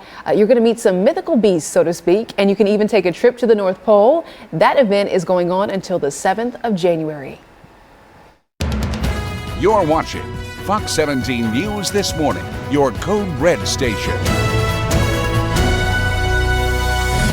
Right now on Fox 17 News This Morning, December 9th is a day we'll never forget here in the Mid-State. Now, here we are dealing with the aftermath of the deadly tornadoes. We're taking a look at the efforts currently underway to get power restored to the customers here in the Mid-State. Plus, we are following the stories of everyday people doing extraordinary things, helping to rebuild their communities. Sharing those stories live this 8 o'clock hour. NES has been working non-stop since the storm happened to try to get power back on. It looks like it's been mission accomplished, but we're going to tell you why there will not be any rest for them anytime soon. And you're seeing a lot of this structural damage behind me. Well, coming up, we're going to talk to experts about the most safe place or home to be in during a tornado. A lot to get to, but first, we want to thank you all for waking up with us here on Fox 17 News on a Friday morning. I'm Erica Glover. And I'm Jennifer Waddell. Yes, we're glad to be your live local news source, always here for you through 9 a.m. And it has been a long week across the Mid-State for families and first responders as we remain in a state of emergency this morning, coming back from the deadly tornadoes almost a week ago. Taking a look now, Erica, at some of the stats that we have running so far with regards to that outbreak. Yeah, and Fox 17 News, of course, your connection for tornado recovery information. So here this morning, some of the top headlines. The death toll does remain at 6. There are 2 shelters now open in Clarksville and 1 each in Madison and Dickson. The Madison shelter has been moved, though, to Madison Church of Christ. The number of confirmed tornadoes is now up to 7. Yeah, in fact, that last one just confirmed overnight. So we went from 6 to now 7 here this morning. And we have some families in the Mid-State that have spent now, as I've mentioned, almost a week either without a home or without power, possibly both. Nashville Electric Service steadily working 24/7 to try to get everybody back up and running. Fox 17 News reporter Justin McFarland is joining us live this morning with an update on their progress. What can you tell us? Yeah, good morning here in Madison. We're on East Campbell Street, just outside the Lowe's, where that substation is. And you can see crews going up in the bucket truck right now to replace yet another part on one of those very tall metal power poles here in Madison, just outside the substation. Now, crews have been working nonstop to try and restore power. Looks like they've done that for most of Madison and all of Hendersonville and places where power was knocked out. At one point, it was tens of thousands of people without power. At last check, it was around 100 customers or so who still did not have power thanks to the work of the crews. But the problem is not just getting the power back on, but replacing the infrastructure that caused the power outage to begin with. When that EF2 tornado came rolling through on Saturday afternoon, it took down 187 power poles and damaged the substation next door. As we come on down, we want to swing our camera around to show you that substation right next door. That substation right over there is responsible for the power not only here in Madison, but running all the way over to Hendersonville. And that is a big reason why lots of parts of Hendersonville were in the dark for a few days while they got the power back up and going. They are thankful to their partners, including folks from Middle Tennessee Electric, who they were able to borrow some parts from in order to get the substation back and going. Electric officials say they are especially thankful that Middle Tennessee Electric brought the parts to them, and they did not have to go to Murfreesboro to get them. We're live for you this morning in Madison. I'm Justin McFarland, Fox 17 News, your co-red station.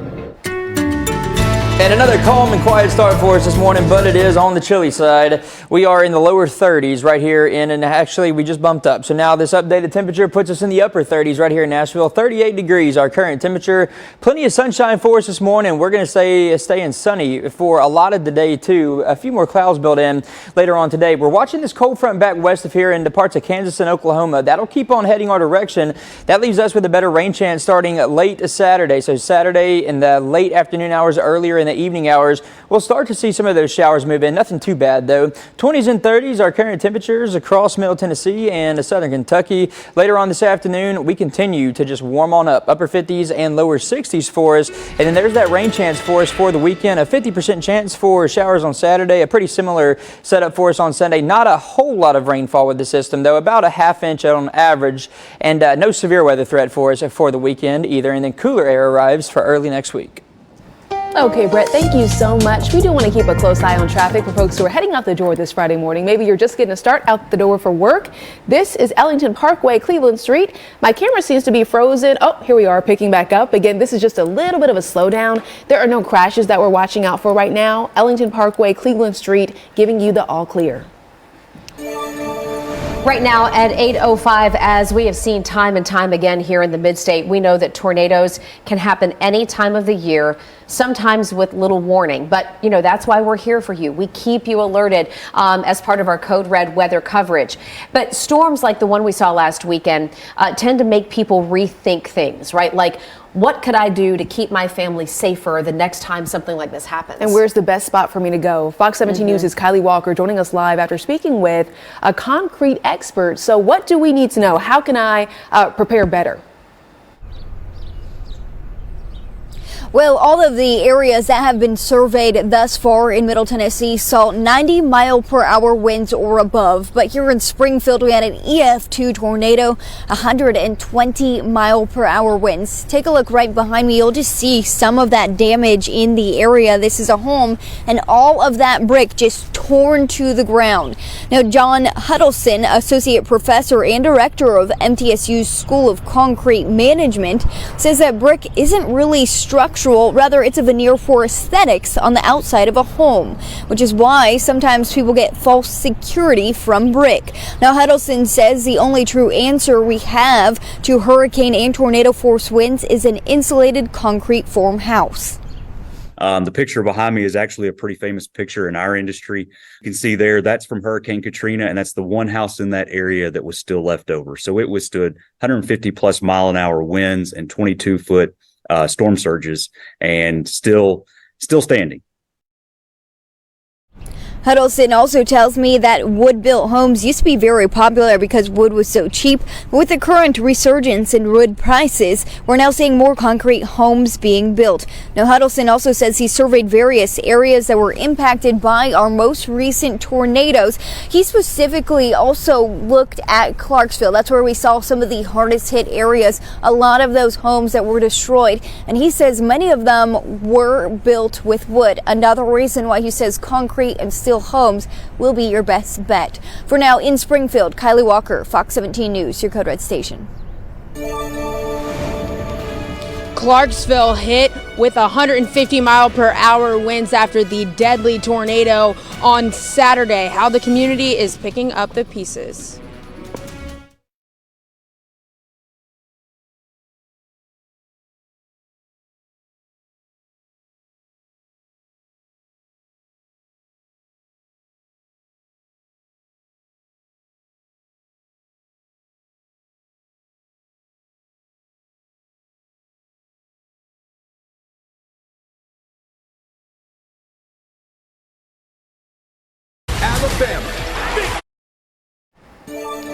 Welcome back to Fox 17 News this morning at 8:09. We are now getting some new photos, really giving you a better perspective of just how massive the Clarksville tornado truly was. Right behind me here, I'm going to go ahead and circle this. These are ground scars covering this area, this portion of Clarksville. Now, I was talking to our meteorologist, Brett Luna, and he said that ground scars during a tornado of this magnitude, not uncommon. We now know, though, 3 people ultimately lost their lives in that area. The National Weather Service letting us know that this stayed on the ground for 43 miles. If you're looking at this photo behind me and you want to take a closer look at those ground scars or the damage right behind us here, go to fox17.com. You can find all of our coverage and, again, a closer look at this photo. And Erica, our coverage from Clarksville continues now as so many community members are standing Tennessee strong. The video that you see right here behind me shows a lot of our military frontline workers helping people in the community. Just since last night, we've learned that 250 of our Fort Campbell servicemen and women have been impacted as a result of the tornado there in Clarksville. And that's where Fox 17 News' Peyton Muse joins us live this morning, just sharing the stories of people coming together to rebuild. Good morning. Good morning, Jen. Now, I know you guys can see what's behind me, and I want to talk a little bit about this. This is Olive Church in Clarksville. We spoke with contractors about a hour ago, and they were telling me that this church is actually not salvageable. The roof completely gone. It is on both sides gutted. You could see the metal, sheets of metal literally just hanging off the side of this church. It's a sad thing to see, especially, you know, people come here, they pray Sunday with their families, and now this is gone. Now, Southern Roofing and Renovations, they tell me that they've been going around throughout Clarksville, and they've been tarping the roofs of homes. They've been boarding things up. They came here, and there was not much that they could do. The one thing that they did do is they helped the church owners here through the process of insurance. And one thing that they also are doing in this community is putting up public service announcements. They want people to remember and just be wary of who you're signing your contracts with. There's a lot of people that come from out of town and try to take advantage of those that are in need. The FBI also issued a warning to Tennessee specifically, telling people to just vet out your contractors, take a look at their licenses before you sign anything. For now, live in Clarksville, I'm Peyton Muse with Fox 17 News, your Code Red station. And it's another chilly start for us here across Middle Tennessee and southern Kentucky right now. One of the other things we're going to be talking about, though, is a slightly better chance for showers by the weekend. None of that right now, but this cold front is headed our direction. That's going to leave us with a chance for some more showers starting late Saturday afternoon. And then a system arriving from the south of here that could be bringing in another chance for late Saturday on into Sunday. Rainfall totals, though, are still going to stay fairly low. I think on average, maybe about a half inch or so, but some areas less than that. Other areas maybe going up to about 7/10 of an inch at most. 20s and 30s are current temperatures. We have some areas right at freezing, 32 in Murfreesboro, 32 in Lewisburg, Tullahoma at 34, same for McMinnville, 33. That's the current temperature up there in Clarksville. If you have any plans later on this afternoon, it is going to be a good day to just get outdoors. Mostly sunny skies throughout most of the day, upper 50s and lower 60s. This weekend, though, again, we have the chance for showers. No severe weather threat, though. Brett, thank you very much. It's 8:13 right now in steer clear traffic. I want to give you a look here at our map system for TDOT. Our executive producer, Melissa, is pulling it up here in the back right now. We have breaking news, a rollover on I-24. We've got a car flipped upside down in the left lanes of I-24 at Antioch Pike. All right, this is outbound going from Nashville toward Antioch, toward Laverne. And we are seeing a significant backup almost to I-440. So take a look at your screen right now. We can see first responders attending to whoever might be in this car. We've got a fire truck. We've got ambulances on the scene and a frantic look right now to try to figure out how to get to whoever is in this car or an SUV. It's kind of hard to make out what it is. But a complete rollover here on I-24, again, leaving Nashville, going toward Antioch at Antioch Pike. 2 lanes of traffic barely getting by. If you're leaving Nashville and you've got to get southeast of town, I'm going to recommend Murfreesboro Pike or Nolensville Pike to get out that way. That'll be your best detour for now. We'll check back in again in just a couple of minutes. Parents are supposed to protect you and take care of you. After the break, a Muslim family is under investigation this Friday morning after police say they beat their own son because he wanted to convert to Christianity.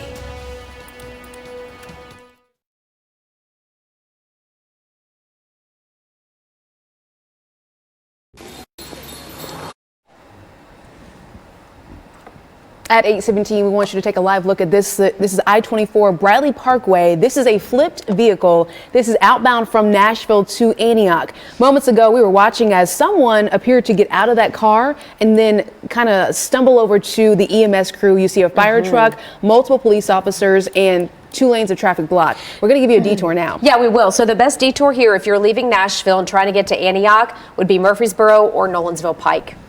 Murfreesboro or Nolensville Pike is going to be your best detour when it comes to this situation at I-24 Bradley Parkway. You can see they're still trying to clear out this shoulder, slowly letting people through. And again, I saw a man get out of the vehicle and then just kind of stumble over there to that EMS crew on the scene. We'll continue giving you traffic updates, though, throughout 9 a.m. when it comes to this situation. And we still have that cold front that is out west of here. That's going to be heading our direction. And that will leave us with a chance for some showers, but we have to wait a little bit longer on that. I think that should arrive by Saturday later in the day. And we'll see that rain chance start to go up for us late Saturday afternoon into Saturday evening. We're going to have another system moving in from the south, too. I'll show you that one in just a second. But there's that cold front that'll be moving to us. And then this system is going to be moving up from the south. That'll keep that rain chance going as we head on into Saturday. As of right now, the heaviest of the rainfall is still going to stay to the south and to the east of here. So I don't think we're going to really have to worry about much of a heavy rain threat. Also, no severe weather expected for us either. Rainfall totals generally around about a ½ inch or so for some of these areas on average. Some areas below that, some just a little bit above that. 58 for your afternoon temperature at noon today, 56 by 5 o'clock. And your 7-day forecast is going to get a little bit colder as we head on in the next week behind that front. Monday, we're down to 48. Tuesday, high temperature at 45. Brett, thank you. The time right now is 8:19. Our next story in Operation Crime and Justice has details that you might find disturbing, so we want to give you a warning now. There is a Muslim family here in the Mid-State that is now facing charges after police say they beat their own son because he wanted to convert to Christianity. And by the way, that teenager ended up in the hospital. Fox 17 News' Caitlin Miller spoke with 2 people who knew the teenager pretty well, and they're just distraught that his family could hurt him. A mother, Rawa Waja, father, Nick Kadam, and son, John Kadam, were arrested after officers responded to a welfare check. Police found this teen trembling with lumps on his face on December 11th. Michelle, the assistant general manager at McDonald's, where this boy worked, says she had her shift manager call the police. They were torturing him. They had him down where they kicked and beat him unconscious. Michelle says their pastor called her saying the boy's brother, John Kadam, was threatening to kill the victim over the phone. Michelle says it was all because the boy wanted to become a Christian. I kind of adopted him in my heart. And I knew about this problem because he come to me before and he said, my mom put a knife to my throat. And she said that if I don't deny Jesus, she's going to kill me. Michelle says the mother is still in custody for aggravated assault with a deadly weapon, but adds the father and son are out on bond after facing domestic assault and bodily injury charges. The victim's neighbor, Paul Levine, who became a mentor to this young boy, is heartbroken. He told me a week ago he was threatened by his brother. His brother was going to shoot him. Levine says he asked if he was okay and says the boy said that they wouldn't do anything. But they did. Levine adds the victim was always asking about his church and Christian faith. Levine says no one knew his parents well. They don't have any friends in the neighborhood. You never see them, you never see them out. Levine emphasizes it's uneasy knowing that 2 of the suspects are back home in their neighborhood. Caitlin Miller with that report in Operation Crime and Justice. By the way, we have learned that the teenage boy is safe and staying with a foster family as of this morning. This morning, we're also hearing more about the Rutherford County stable owner accused of animal cruelty, and we're hearing they will have another day in court. I'm talking about Jason Lancaster, who is accused of 20 crimes involving underage girls. Now, according to investigations, police say he paid at least one girl not to talk. Deputies also finding several horses in bad shape. They are now all in recovery, though. At 8:22 right now, getting resources where they are needed the most. Fox 17 News with team coverage live this morning, showing you how you can help people impacted. Time is running out for limited. Welcome back. 8:24 is the time. Fox 17 News, we are dedicated to helping those impacted by the tornadoes, which is why we're partnering with the Salvation Army, and we cannot help mid-state storm victims without your help. So do me a favor, pick up your phone, you probably already have it in your hands anyway, and scan the QR code that right now is on the screen to make a donation. And remember, no amount is too small. The city of Clarksville needs some help matching donations with the people who need them the most. Of course, this is in regards to the tornado victims. So I want you to take a look at your screen. If you've been wondering how you can help, this would be a great way. The Montgomery County School System has been in touch with families that are impacted, and they've created a list of items that are needed the most. We're talking pillows, blankets, drinks, hot hands, underwear, and socks. Quick reminder, all of these items have to be new. You can drop off any donations to the Northeast High School or the Spring Creek Baptist Church, both there in Clarksville. And we're taking a look at something very, very cute. Do you recognize these outfits? Over on our Fox News Facebook page. These are Santa's littlest helpers arriving at the Williamson Medical Center nursery, and they're handmade crocheted outfits from Busy Bee Crochet. This photo is courtesy of Christy Lloyd Photography, and they are just the sweetest little things. You know, I love some babies now. I know. Oh my gosh. If you want to look at these photos again or maybe make a few comments under the post, head on over to our Fox Nashville Facebook page. I need to get Brett a little outfit like that. What do you say, Brett? I didn't see the outfit. I don't think I'd like it though, just from hearing y'all, knowing y'all. What? Show me after this. It might require you to be shirtless. I'm not sure if you're down for that. All right. Well, hey, everybody. Today, not too bad of a day for us. Not really too cold. 61 degrees, the forecast high today. Average high temperature in the lower 50s. As we go on into the next several days, our temperatures are going to start to drop a little bit lower, especially by Monday and Tuesday. Monday at 48, 45 degrees, your high temperature on Tuesday. As far as any rain chance goes, not seeing any sort of rain for the rest of today. By Saturday, it starts to go up a little bit. We'll keep that rain chance around for Sunday. No severe weather expected. Even the rainfall amounts aren't all that impressive. And then Monday, Tuesday, Wednesday, I think we're looking at drier conditions returning to the forecast. Brett, thank you. Good news and bad news in steer clear traffic. The good news is we only have one crash. The bad news is it is messing up your I-24 commute yet again. I-24 has been the problem location all morning. We have an overturned car flipped off to the left shoulder here on I-24. Over the last few minutes, we have watched police and TDOT get here. We've seen an ambulance come and check out the person in that red car. It's still here, and TDOT is going to have to get it out of the way at some point, which will continue to make the backup worse. We saw a person get treatment at that ambulance and then walked away. They've kind of been hanging out around the car here. So TDOT working to get in position. And as I mentioned, it would get worse, and it has. Look, they've called an all stop right now on I-24 at Briley Parkway. Just a quick location before we wrap up this traffic hit. This is outbound going from Nashville toward Antioch. This is in between Briley Parkway and Harding Place. Again, all stop right now on I-24. Best detour is going to be Nolensville Pike or Murfreesboro Pike. We are live this morning in the city of Madison. This is where crews have been working for all week long, trying to get the power back up and going. We're going to tell you why drilling became necessary in order to restore power. Did you know that updated house? You're watching Fox 17 News This Morning, your Code Red station. Good morning. 8:31 is the time. Want to thank you for waking up with us here at Fox 17 News on a Friday. I'm Erica Glover. And I'm Jennifer Waddell. We're glad to be your live local news source through 9 a.m. And as such, we're able to bring you weather updates here approaching the weekend. And this is important for several reasons, right? We know some of you have outdoor plans and you want to plan accordingly. We've got the Titans home game coming up Sunday at noon. And volunteers. Volunteers and folks who right now are still trying to get tarps on damaged property, which is going to be really important to get that done before the rain moves in. So to track how the weather is going to play a role here, we have our Code Red meteorologist, Brett Luna. And you know, we are looking at that rain chance increasing for the weekend. I don't think this is really going to be any rain that's too heavy, though. Also, no severe weather threat for us, but showers will be possible as we head on into the weekend. Nashville, we're at 38 right now. Plenty of sunshine for us, and that's how we're going to stay throughout most of the day. It is going to stay dry.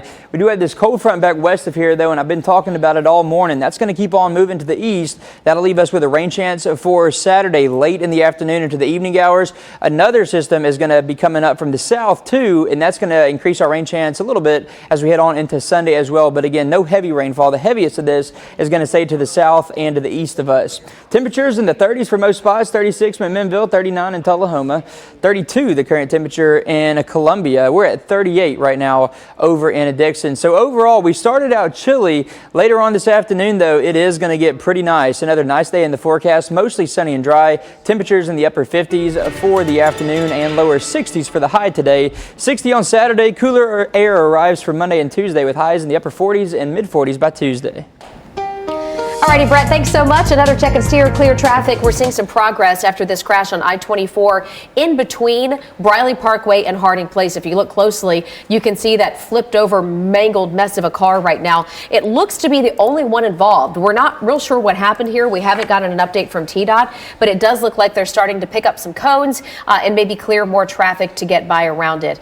Also working to find out if anybody was seriously injured. We did see somebody crawl out of this flipped over car. They got checked out there on the side of the road, and it looks like they have since moved on. So getting to that for you, and also just a quick reminder with regards to the traffic, no other crashes in the mid-state. A few of your standard backups, but nothing else major to get in your way. We know tornadoes can happen with little to no warning, but having a plan can make the idea of storms less stressful and could potentially save a life. Right. It's why we tell you to be prepared and not scared. And with that regard, you can download the Fox 17 News weather app. We'll send you the push alert so that you know well in advance. And then there's some other things that you can do with regards to the space around you, like your home, to fortify your safety. Fox 17 News' Kylie Walker talking about that this morning live. Good morning.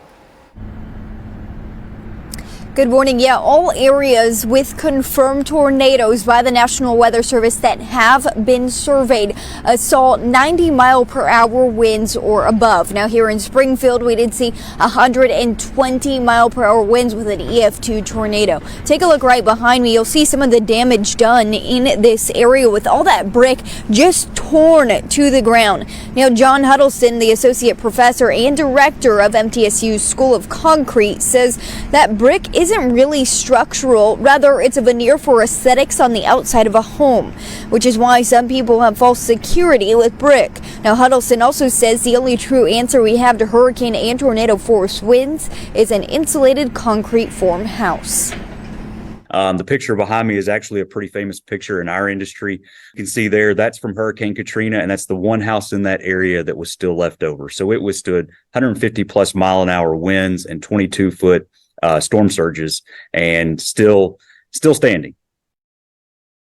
Huddleston also tells me the wood-built homes used to be very popular because wood was so cheap, but with the current resurgence in wood prices, we're now seeing more concrete in homes being built. Now, Huddleston also says that he studied various areas that were impacted by our most recent tornadoes. He especially put a focus on Clarksville, one of the hardest hit areas, or the hardest hit area, and he also looked at a lot of those homes, many of which were built with wood. That's why he says concrete and steel will be your best bet. For now, live in Springfield, Kylie Walker, Fox 17 News, your Code Red station. All right, Kylie, some good tips there. Some families in the mid-state have spent about a week or so without electricity now, and the Nashville Electric Service says that they're slowly but surely, they are making that progress. They are, but still a lot of work to be done. You think about it, we had 2 substations damaged in the tornado. We've got Fox 17 News' Justin McFarland joining us live now in Madison to give us an update on the progress there.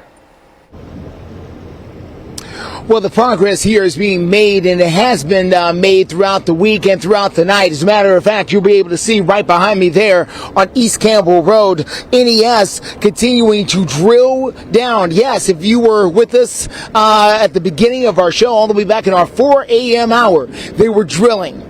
Now here we are just after 8:30, and yes, they're still drilling. I was speaking with some of the workers a short time ago. There's a piece of limestone down there.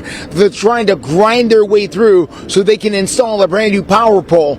By the way, 187 power poles damaged in this storm, and crews have been working diligently to try and get them back up. Now, electricity is going for most people here, not just in Madison, but over in Hendersonville as well. However, replacing the electricity and getting it back up and going versus replacing all the power poles, all the lines, everything else, that is still a work very much in progress, and something that's going to be happening for the next number of weeks, not days, weeks, before all the power poles, all the lines, all the attachments, all the transformers, all of the electrical components needed to keep the electrical system going will be replaced. It is going to be a job that's going to take a heavy load of workers for the next couple of weeks to make happen.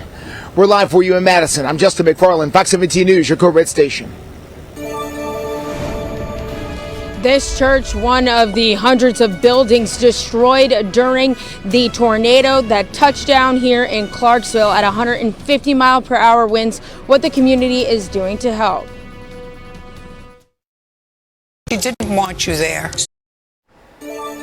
There are community groups and neighborhoods throughout Tennessee that are banding together to try to make a difference and volunteer as much as possible this weekend. Yeah, they are. And we have seen those stories of resilience, of hope, of positivity and encouragement. And we're going to share that with you this morning as we have been in Clarksville. One of the places that got hit hard is the Mosaic Church. And even though they took a lot of damage, they have been helping the community all the while. So we've got Fox 17 News' Peyton Muse. She's been joining us live from Clarksville this morning, sharing those stories.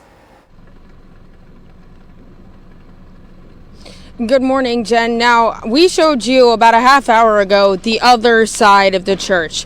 Now we're on the other side, and you can see, I'm going to step out of the frame here so that our photojournalist Kevin can kind of zoom in and give you guys a look. You could see the sheets of metal. There is a van over there. I was told by one of the contractors that they believe that that van was thrown and hit the roof. And obviously now it's on the other side of the building here. I also was told by one of the contractors that the roof is not salvageable.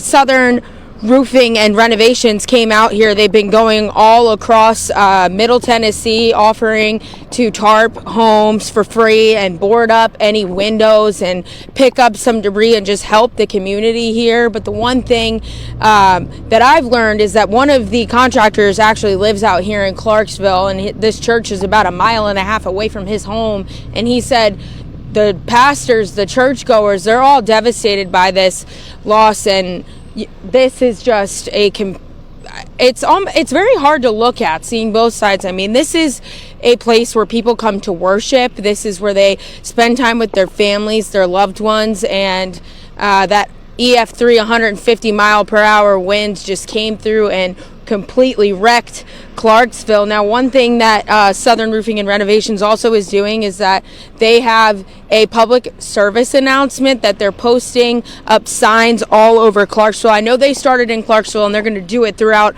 Middle Tennessee, just warning people when it comes to contractors, just like the FBI warned people. You want to check for their licensing. You want to check on the Better Business Bureau website. Look up reviews, because a lot of the time some people will unfortunately take advantage of people during times like this, vulnerable times. They'll come from out of state and they'll force you to sign a contract, and next thing you know, they're not answering. That's at least what contractors have told me, and they've already experienced it a little bit here in Middle Tennessee. So for now, reporting live in Clarksville, I'm Peyton Muse with Fox 17 News, your Code Red station. And we are all dry across Middle Tennessee and Southern Kentucky. No rain that we're going to have to worry about for today. This cold front you see way back to the west of here, though, that's going to keep on moving our direction. That will leave us with a chance for some showers late Saturday afternoon, I think, is when that should arrive to our western counties. And then we'll have another system moving up from the south of here. That'll keep that rain chance going on into Sunday. The good news, though, no severe weather threat. Also, these rainfall totals are not looking too impressive either. Maybe about a half inch or so for some of these spots. Some areas just a little bit lower, some maybe just a little bit higher. A chilly start this morning. Temperatures in the 30s right now. A lot of areas started out in the upper 20s and lower 30s. We have warmed up, and that'll be the trend for us for today. Warming up pretty nicely. Upper 50s and lower 60s for this afternoon. And then as we head on into the weekend, the chance for showers will be there. Again, no severe weather threat with this stuff moving through for the weekend. Brett, thank you. 8:44 is the time, and now we want to check in with your Steer Clear traffic updates because it's been very busy out there. This is another live look out by the airport where I can see the traffic is starting to pick up. That was the case also around 5 o'clock this morning, and it seems as though it's not going to ease up. A lot of folks heading into Music City for a weekend of fun. If you're going to the airport, give yourself a little extra time. Again, this is I-40 Donaldson Pike. We're also taking a look at another crash out there. Want to scroll on over to the next shot, showing you some video of what's going on. Yeah, in fact, let's see here if we can switch it over for you. If you've got time for Steer Clear traffic, this is just coming in I-65 at Long Hollow Pike. I was just seeing this on the system. Our executive producer, Melissa, found it on the back simultaneously. We have a near stoppage on I-65 at Long Hollow. This is north of Nashville. This is impacting traffic leaving Nashville and going up toward Millersville, up toward White House. This is in the northbound lanes. Kind of hard to make out exactly what's going on here, but we can see a huge impact. We'll get a check again here in just a few minutes. The Two-Tone Blue are gearing up to take on the Houston Texans this Sunday. It's a noon game, so how is the team preparing for kickoff? We're going to tell you how. North Nashville's Nissan. And we are off to a dry start here in Middle Tennessee and Southern Kentucky today. Things are going to stay dry for the rest of the day, too. A chilly start. We're going to warm up later on today and then also increase that rain chance by the time we hit the weekend. And one of the factors is going to be this cold front out west of here. That's going to slide into our area late Saturday afternoon. That'll keep that rain chance a little bit higher for us for the afternoon. And then a second system moves in from the south. I'll show you that one right here on a future track. This is going to come up on a Sunday. The heaviest of the rainfall is going to stay well to the south and to the east of us. As far as the rain chance goes here, this is just going to be mainly some light rainfall. Rainfall total is about a ½ inch or less, so not a whole lot of rainfall, not much heavy rainfall for us in Middle Tennessee or Southern Kentucky. Also good news, we do not have to worry about any sort of severe weather threat as we head through the weekend. Just real quick, showing you these rainfall totals, about a ½ inch or less, give or take just a little bit for some of these areas. Shouldn't really cause you too many issues. As we go through this afternoon, though, upper 50s and lower 60s, and then we start to cool off as we head on into early next week behind that cold front. High temperatures go down to the upper 40s Monday. We'll be in the mid 40s for the high on Tuesday. Okay, if you're leaving Nashville going towards White House northbound, then you need to know about this situation. Giving you a look at the backup, I-65, Long Hollow. This area right here is dealing with a 2-vehicle crash situation. You can see multiple crews responding to the scene. Here's another look where you can see the flashing lights. Again, 2 vehicles. It's blocking 2 lanes of traffic as well. So if you're heading towards White House from Nashville, we are going to continue monitoring this situation and give you an update as soon as we can. All right, now let's talk Titans. Okay, we've had a big week in Nashville after that come-from-behind win Monday night. The Titans shocking the football world, beating the Miami Dolphins. And that win, for the most part, has solidified Will Levis now as the quarterback of the future for the Titans. Oh, yeah, the rookie with his first 300-plus yard performance, showing grit, poise, and toughness in that win from behind. Okay, so now we're looking ahead, right? Shifting our focus to the Houston Texans.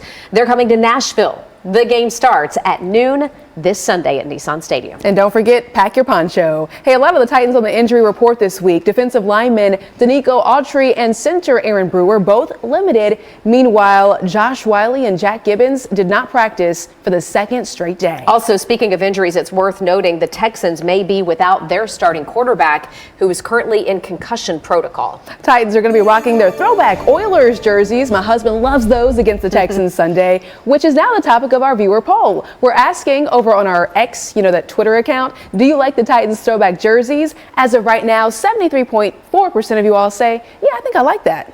All right, thanks for voting. It's open. It's live right now. You have time to sound off. And switching to the high school gridiron, Brentwood Academy has found their new head coach and has officially hired former DCA coach Paul Wade to take over the Eagles football program. All right, so staying local here with this hire, Wade won 3 state titles at Davidson Academy and then another title at DCA. Brentwood Academy finishing 2-10 last season. Wade replaces former coach Jacob Gill. All right, let's keep talking about sports here. Big congrats to Pro Cone head football coach coach Tony Brunetti on being named the Tennessee Titans Coach of the Year. Congratulations to you.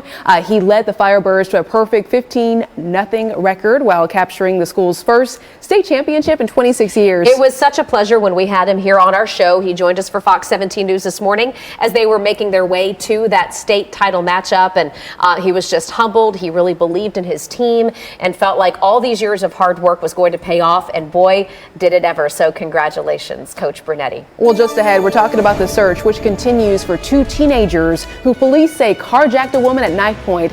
The age of one of the children already in custody, it might surprise you. Stay with us. We're putting our foot down to keep our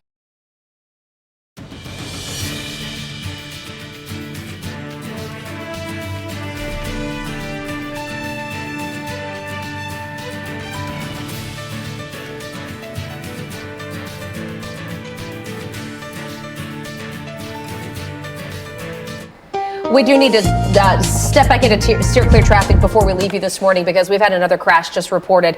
The one here, I-65 at Long Hollow Pike north of Nashville, causing a huge backup for all of our commuters trying to get up to White House. If you're on I-65 going up toward Millersville, Goodlettsville, White House this morning, I would say to take 31 or 41. That's going to be Gallatin Pike or Dickerson Pike to go north of Nashville. And the breaking news right now in steer clear traffic, we have another crash on I-24.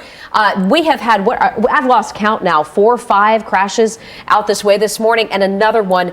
This is east of Hickory Hollow Parkway along I-24. This is inbound to Nashville. So this is in between Old Hickory Boulevard and Bell Road. I would say if you got to get into Nashville and you're in Laverne, Smyrna, or Murfreesboro, we're starting to see that big stack up. Go ahead and take the detour of Murfreesboro Pike or Nolensville Pike.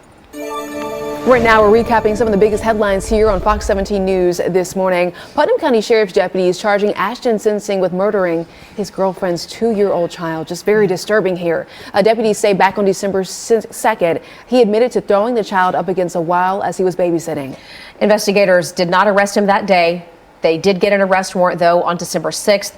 They would spend the next week trying to find him. And again, he is now in custody and facing charges. We're giving a final look at weather with our Brett Luna. We're going to be dry for the rest of the day, but then that rain chance starts to increase just a little bit as we head on into Saturday and Sunday. Light rainfall totals, also no severe weather threat. And then behind that cold front, we are cooler as we head on in the next week. All right. Thanks for joining us here on Fox 17 News. Have a fantastic weekend and be sure to wake up with us on Monday. Steals and Deals. Sponsored by the Big 98, Nashville's #1 for new country and the home of the Bobby Bones Show.